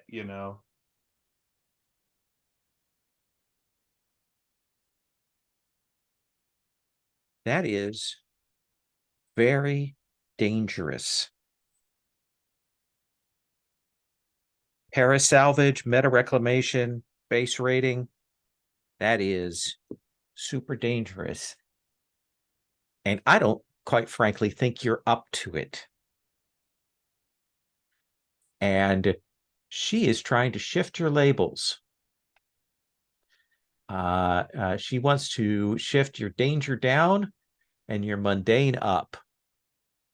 Is this at both of us, or is this just at? I think just at Jenny. She doesn't yet have a sense of who you are exactly, and you haven't revealed it. So, yeah, but you will definitely see this dynamic as Lovelace is, leaning on Jenny.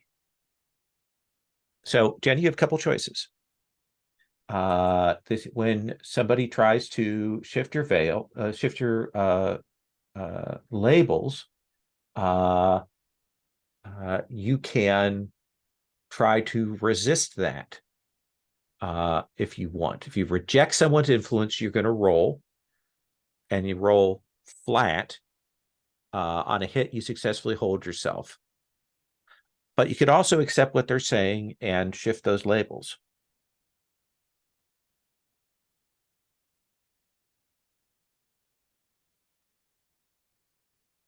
You're muted. Sorry about that. That's okay. I think she's gonna resist this because it's pissing her off because she's basically being told she's being too big for her britches, and what teen likes to hear that? Yeah. So, So let's have you roll flat.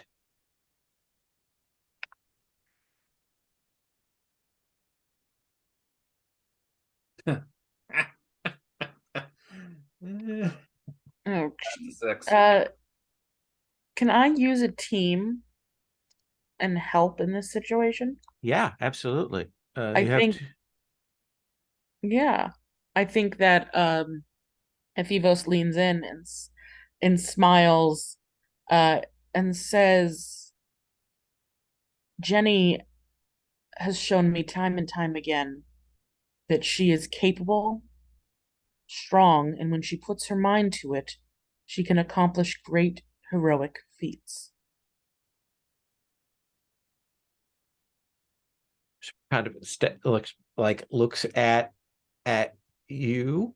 So on a 7 to 9, Jenny, you get to choose. You could clear a condition or mark potential by immediately acting to prove them wrong. You could shift a label up and one down, or you could cancel their influence over you and take +1 forward against them. So if I choose the mark potential, I have to do something to declare that you have to like declare you're going to do this, and kind of get that way. Do you want to do that? yeah. Okay. What do you say? Like when Ephivos stands up for you, what do you say to Lovelace? I think she's there's a brief moment where she's a little caught off guard and speechless for just a second, right? Because nobody that's having somebody look out for you like that is not in her history, right? So she's a little taken aback, and then she says, you don't you might have known me, but you don't know me now. You don't know what I'm capable of. You know, I you know, I do stuff, right? And I actually think what she's going to do is, would somebody who doesn't know what they're doing or isn't capable have one of these and Oh God. pull the thermos out? Did Lovelace go back and goes, holy shit. Yeah, that's what I'm talking about. And she'll shove it back in her bag. She And said, okay. Yeah. I'm going to give you a name, an address, where you can locate this guy. He's got, from what I understand it, a pretty substantial collection he's managed to pull out from a place. If I give you this info, I do want I would like some access to what you find. piece of the action. Is that what you're saying? That's what I'm saying. Well, yeah, I think that might be arranged. Okay. She's puffed up a little. She's Perfect. I would like that, and then I would also like you to get out of my shop with that thing. like, whatever. Let's go. Let's blow this joint. I'll text you an address. It was nice to meet you, Xander, was it? He just nods his head a little. And I think you'll see her grab his hand and they'll kind of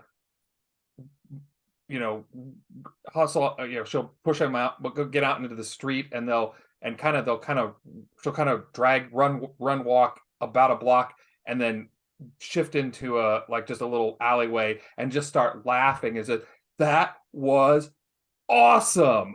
Oh my God, you are out of your mind.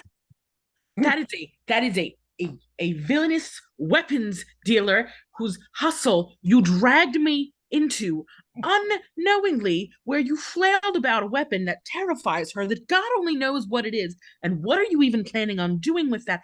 Jenny, you are insane. I know, it was awesome, right? And like his heart is beating out of his chest a little, and like part of him is like, yeah, that kind of was cool, but the other part of him is like so flustered. Like, I gave her like my actual nickname. What if she? I, Jenny, it's bad enough that I am failing to that. If my grandfather finds out that we were here, Then don't tell him. Come on, let's go. I probably should put this away somewhere safe. And she pats the bag, and maybe then we can give it to Bangarang. nah, I got this. I got this. So It needs to be on a very high shelf if I think you're planning to put it where I think you're planning to put it, because if Iona gets her hands on that, I will crush you. I got this. So I don't think it quite rises to the level of triumphal celebration, but it's pretty close. Does that feel? Yeah. I think there's some things that kind of undercut that. Let's cut back to Summer and Yanu after Rosemary has taken off.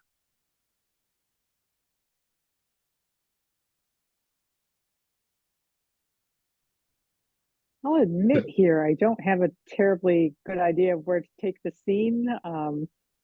I think Summer at least has the intention of going to work on the set and dragging Yanu along with her to help her. We've also got that outstanding hunger for Boo, who has not made an appearance yet in this. Yeah, do you want to episode, activate so- that? Is there something that Boo wants? Is there something that Boo wants? That's interesting.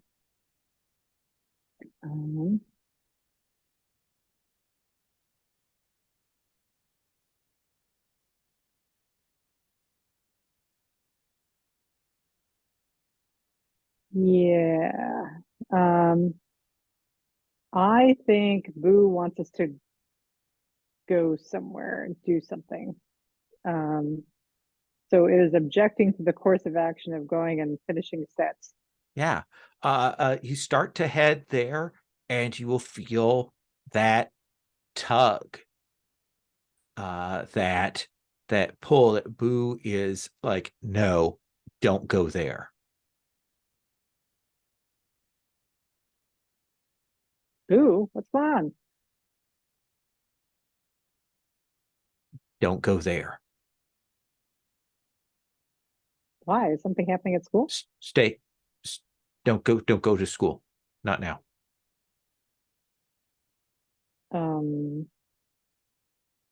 Okay, but why? Is there a danger? Do we need to like make sure no one else is there too?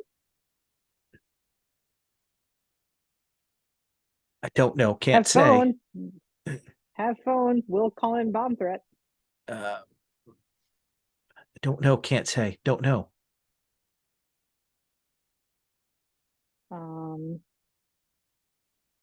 She will turn to Yanu and say, in case you missed the context, who thinks we should not go to school? Like in a, there's something wrong with school or something kind of way.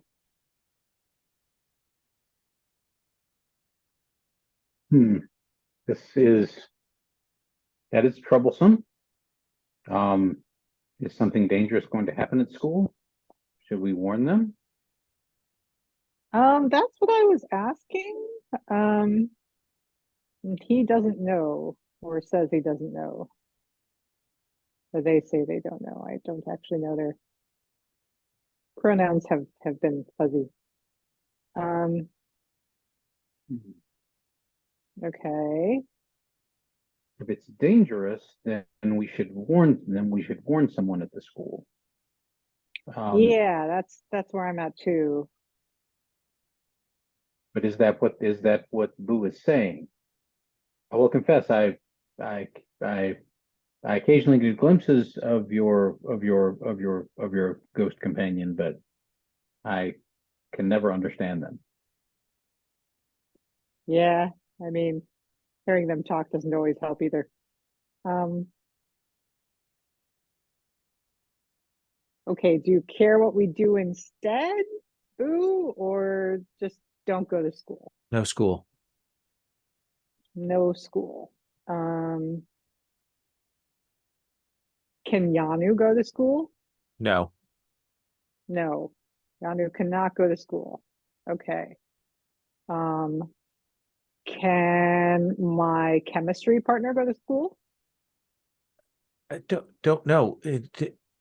Bad for you, bad for Yanu. Know that. Okay. All right, so getting some mixed signals from Boo about whether it's just specific to us or if it's more general.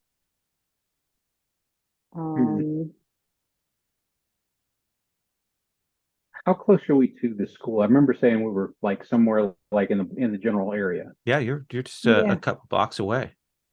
Yeah, it's just up the street this way. Hmm.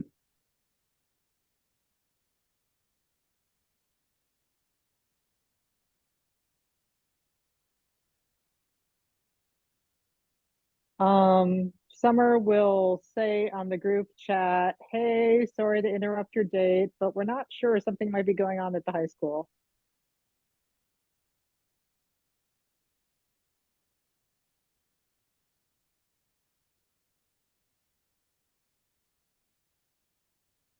Okay, well, Who was that to?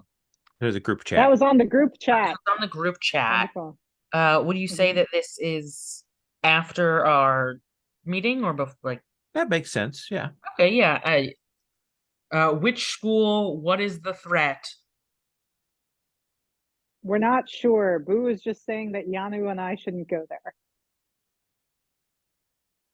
Being very unclear about whether it's like unsafe for more people. Or does Boo just not want to go to school?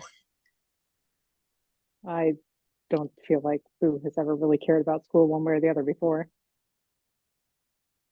I think you'll get that text somewhere from one of your people at the stage thing, like, hey, you coming to help or not?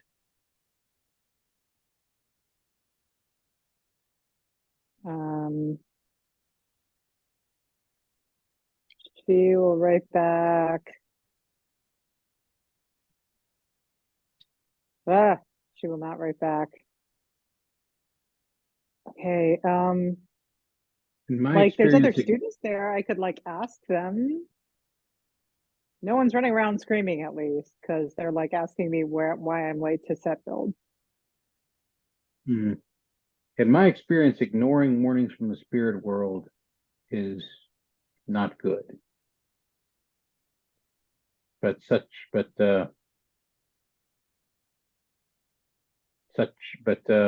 matters are always messy, fuzzy.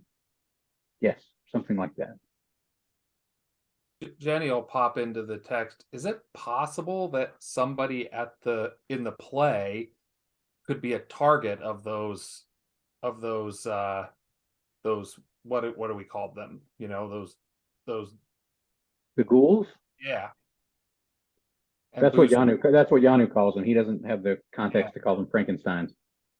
Yeah, I mean maybe Boo's just trying to keep you guys safe. Boo totally threw me at the ghoul at the club. True. What school is it? My school. It's the high school.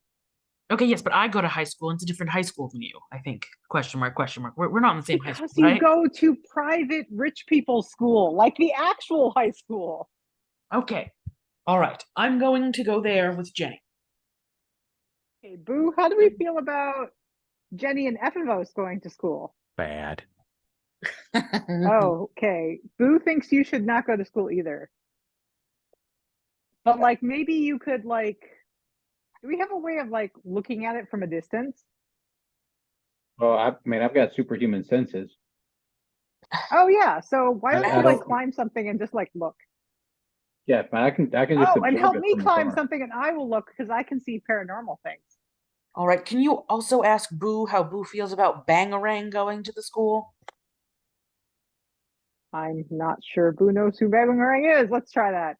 Hey Boo, how maybe Bangarang good school? I think that there is uh, a pause there, and like question mark, like Buckley is like who like doesn't know who you're talking about. It's like a old superhero guy. Because I don't know.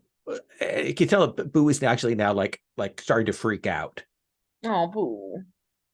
Oh, okay, He's okay. like, I don't know. I don't know. All right, so we're just gonna like look from a distance, so maybe we can figure out what's going on. Okay, that's okay, right, Boo? Yes. It'll be fine. It'll be great. It'll be great. Okay, Yanu, get us on something tall using Yanu skills. I don't actually know how you do that, but you're resourceful. Figure it out. So we'll just climb up onto one of these roofs. I mean, there are convenient climbing ladders on the sides of all of these buildings. Okay. And Summer, you want to use your powers, your paranormal senses? Yes, please. Okay. Then let's have you roll with unleash your powers. Roll with freak. Okay, what's my freak right now? My freak is 2. Yeah.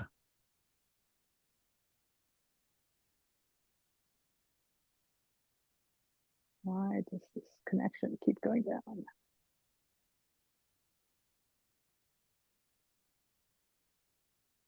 10.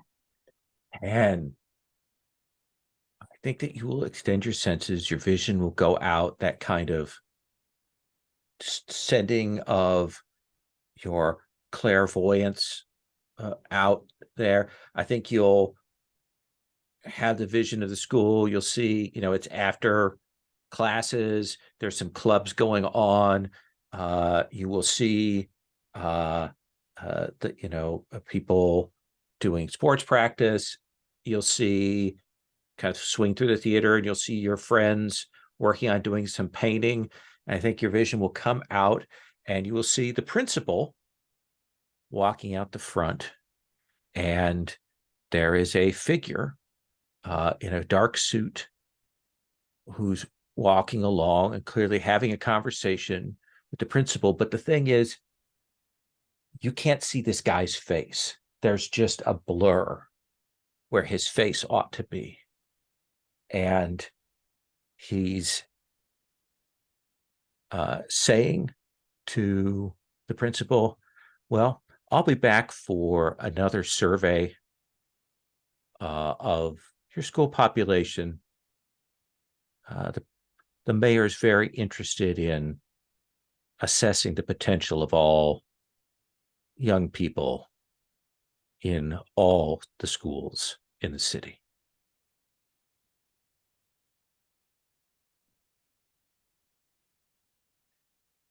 And I think that's where your vision will fade, Summer. And I actually think that's Okay. I think Yeah, we could just end right there. Yeah, I think that feels like a good end line for today. I think that's where we're going to stop. You can reduce your hunger by 1. So you can take it down to -1. And you get to mark potential. Let's do our end of session procedure where we check in with everybody and see how they're doing and possibly get some more potential on the table. So to pull that up. Chris, go start with you. This is that end of session question. Do you think you grow closer to the team, into your own image of yourself, or away from the team? I think he's growing closer to the team because basically we got together, we had a meeting, even if it was a little awkward, and one of the team members actually helped him get a replacement phone so he doesn't have to explain to Guarna why another phone was broken. So who made you feel welcome? Oh, I think it was definitely Ghost Girl and Boo. Okay. So you can either clear a condition or mark potential. I assume mark potential. Oh yeah, yeah. And does Ghost Girl already have influence over you? Yeah, everyone does. Then Ghost Girl, you may shift Yanu's labels.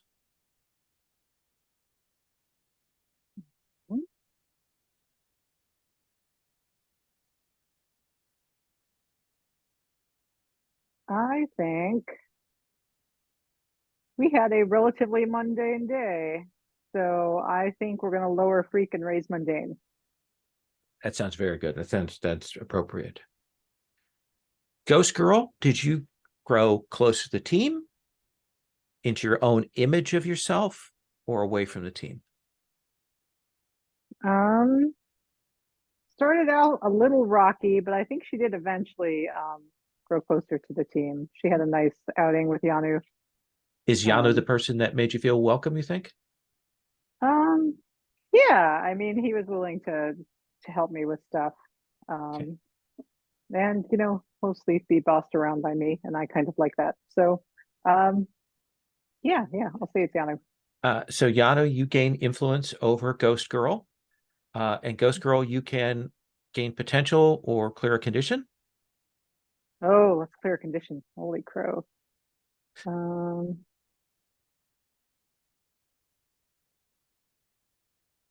Yeah, I think we'll keep anger and clear afraid. Yeah, that feels right. I think you're right there. Jenny, did you grow close to the team, into your own image of yourself, or away from the team? I think given that last time growing into that image of ourselves was kind of a negative thing, I think that is not what happened this time. I think it's closer to the team. Okay. And who made you feel welcome? Effie Voss. Okay. Effie Voss, do you already have influence over Purple Haze? I Yep. do. Okay. Then you get to shift Purple Haze's labels. Yeah, I am going to shift her danger down one and her savior up one. Cool. Interesting. I like it. The hero. And Purple Haze, you may either clear a condition or mark potential. Mark potential here, I think, in that case. I am going to mark potential, and that's going to be my 5th. So Excellent. Then you will get an advance. We'll talk about that at the beginning of next session. Effie Vos, what about you? Self-image, closer, further away? I think closer to the team. Okay. Specifically Purple Haze. I think, her kind of talking him down from his I must be good, perfect leader mode definitely drew him in, especially when he was kind of in like a bit of a state. Mm-hmm. And yeah, I'm gonna take that potential. So now I have 3 potential, and it is up to you to check out my labels and see what you want to do. Oh my goodness, so much pressure. Yeah. 2 label swappings in one session. Closer to the team. I'm going to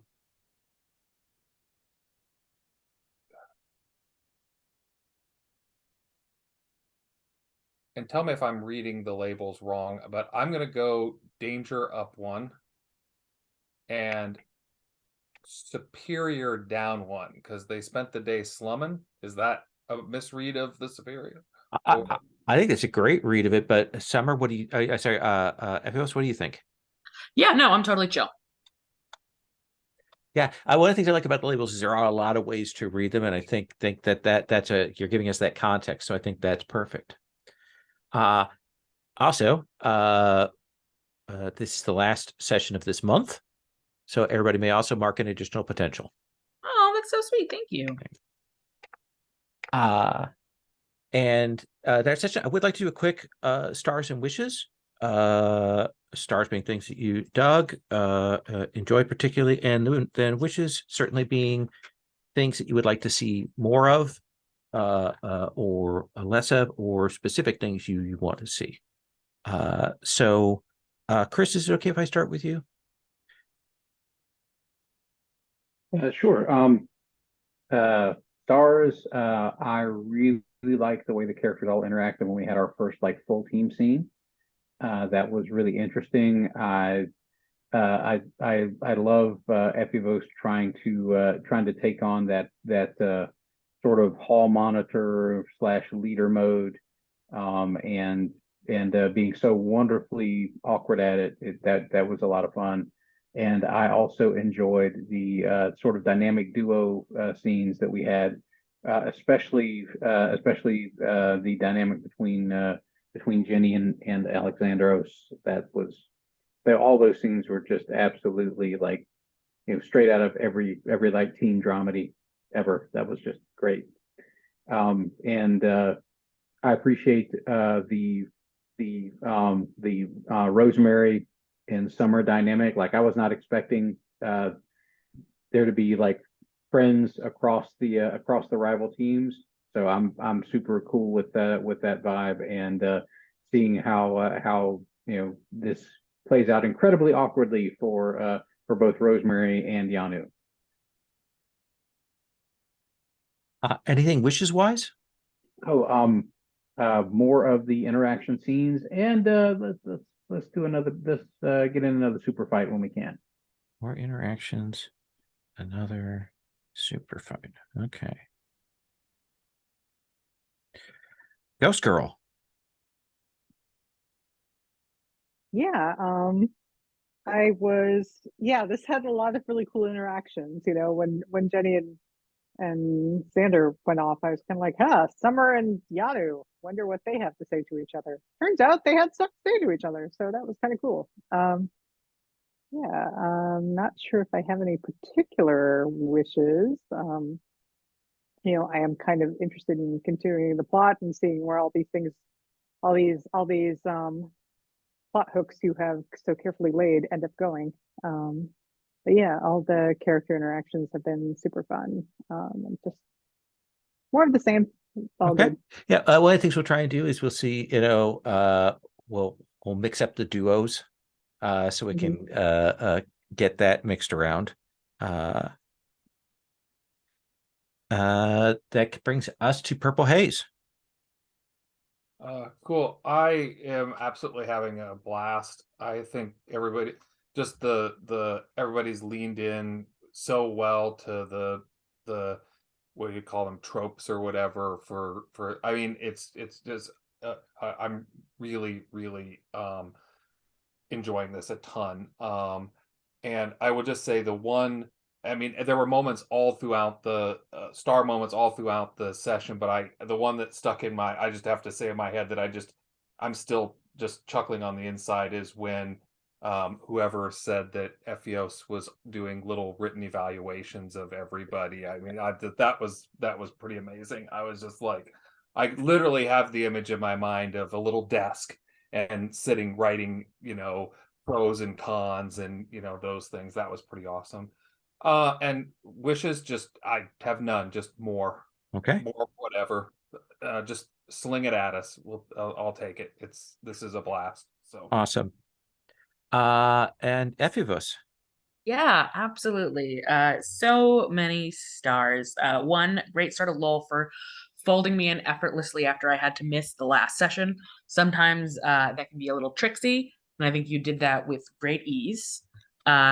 A star for Yanu having zero idea that he was being flirted with, just absolutely none, totally over his head, and like the legitimacy with which he acts to every single one of his actions was like a delightful view. I've never interacted with this playbook before, so it's very cool to kind of see that in action. I've always seen a lot of in mass games like displacement from the future to now, so like having the past come up is like a really fun, intriguing sort of view in a masks game.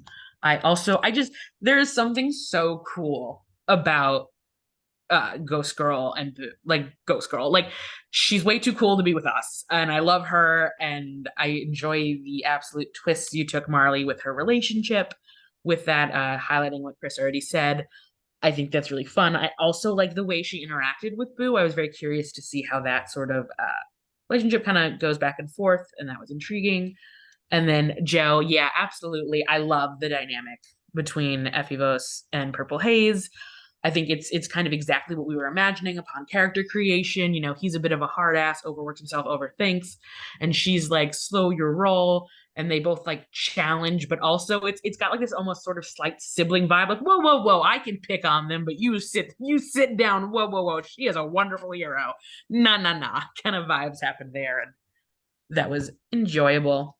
In terms of wishes, I'm going to echo everyone else. Everything we've done so far is fantastic.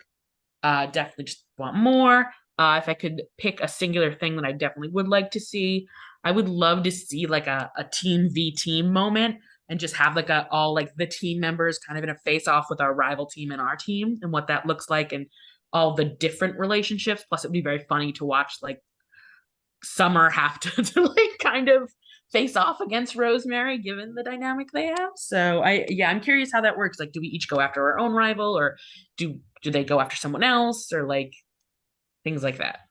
Absolutely. Awesome. Thank you all very much.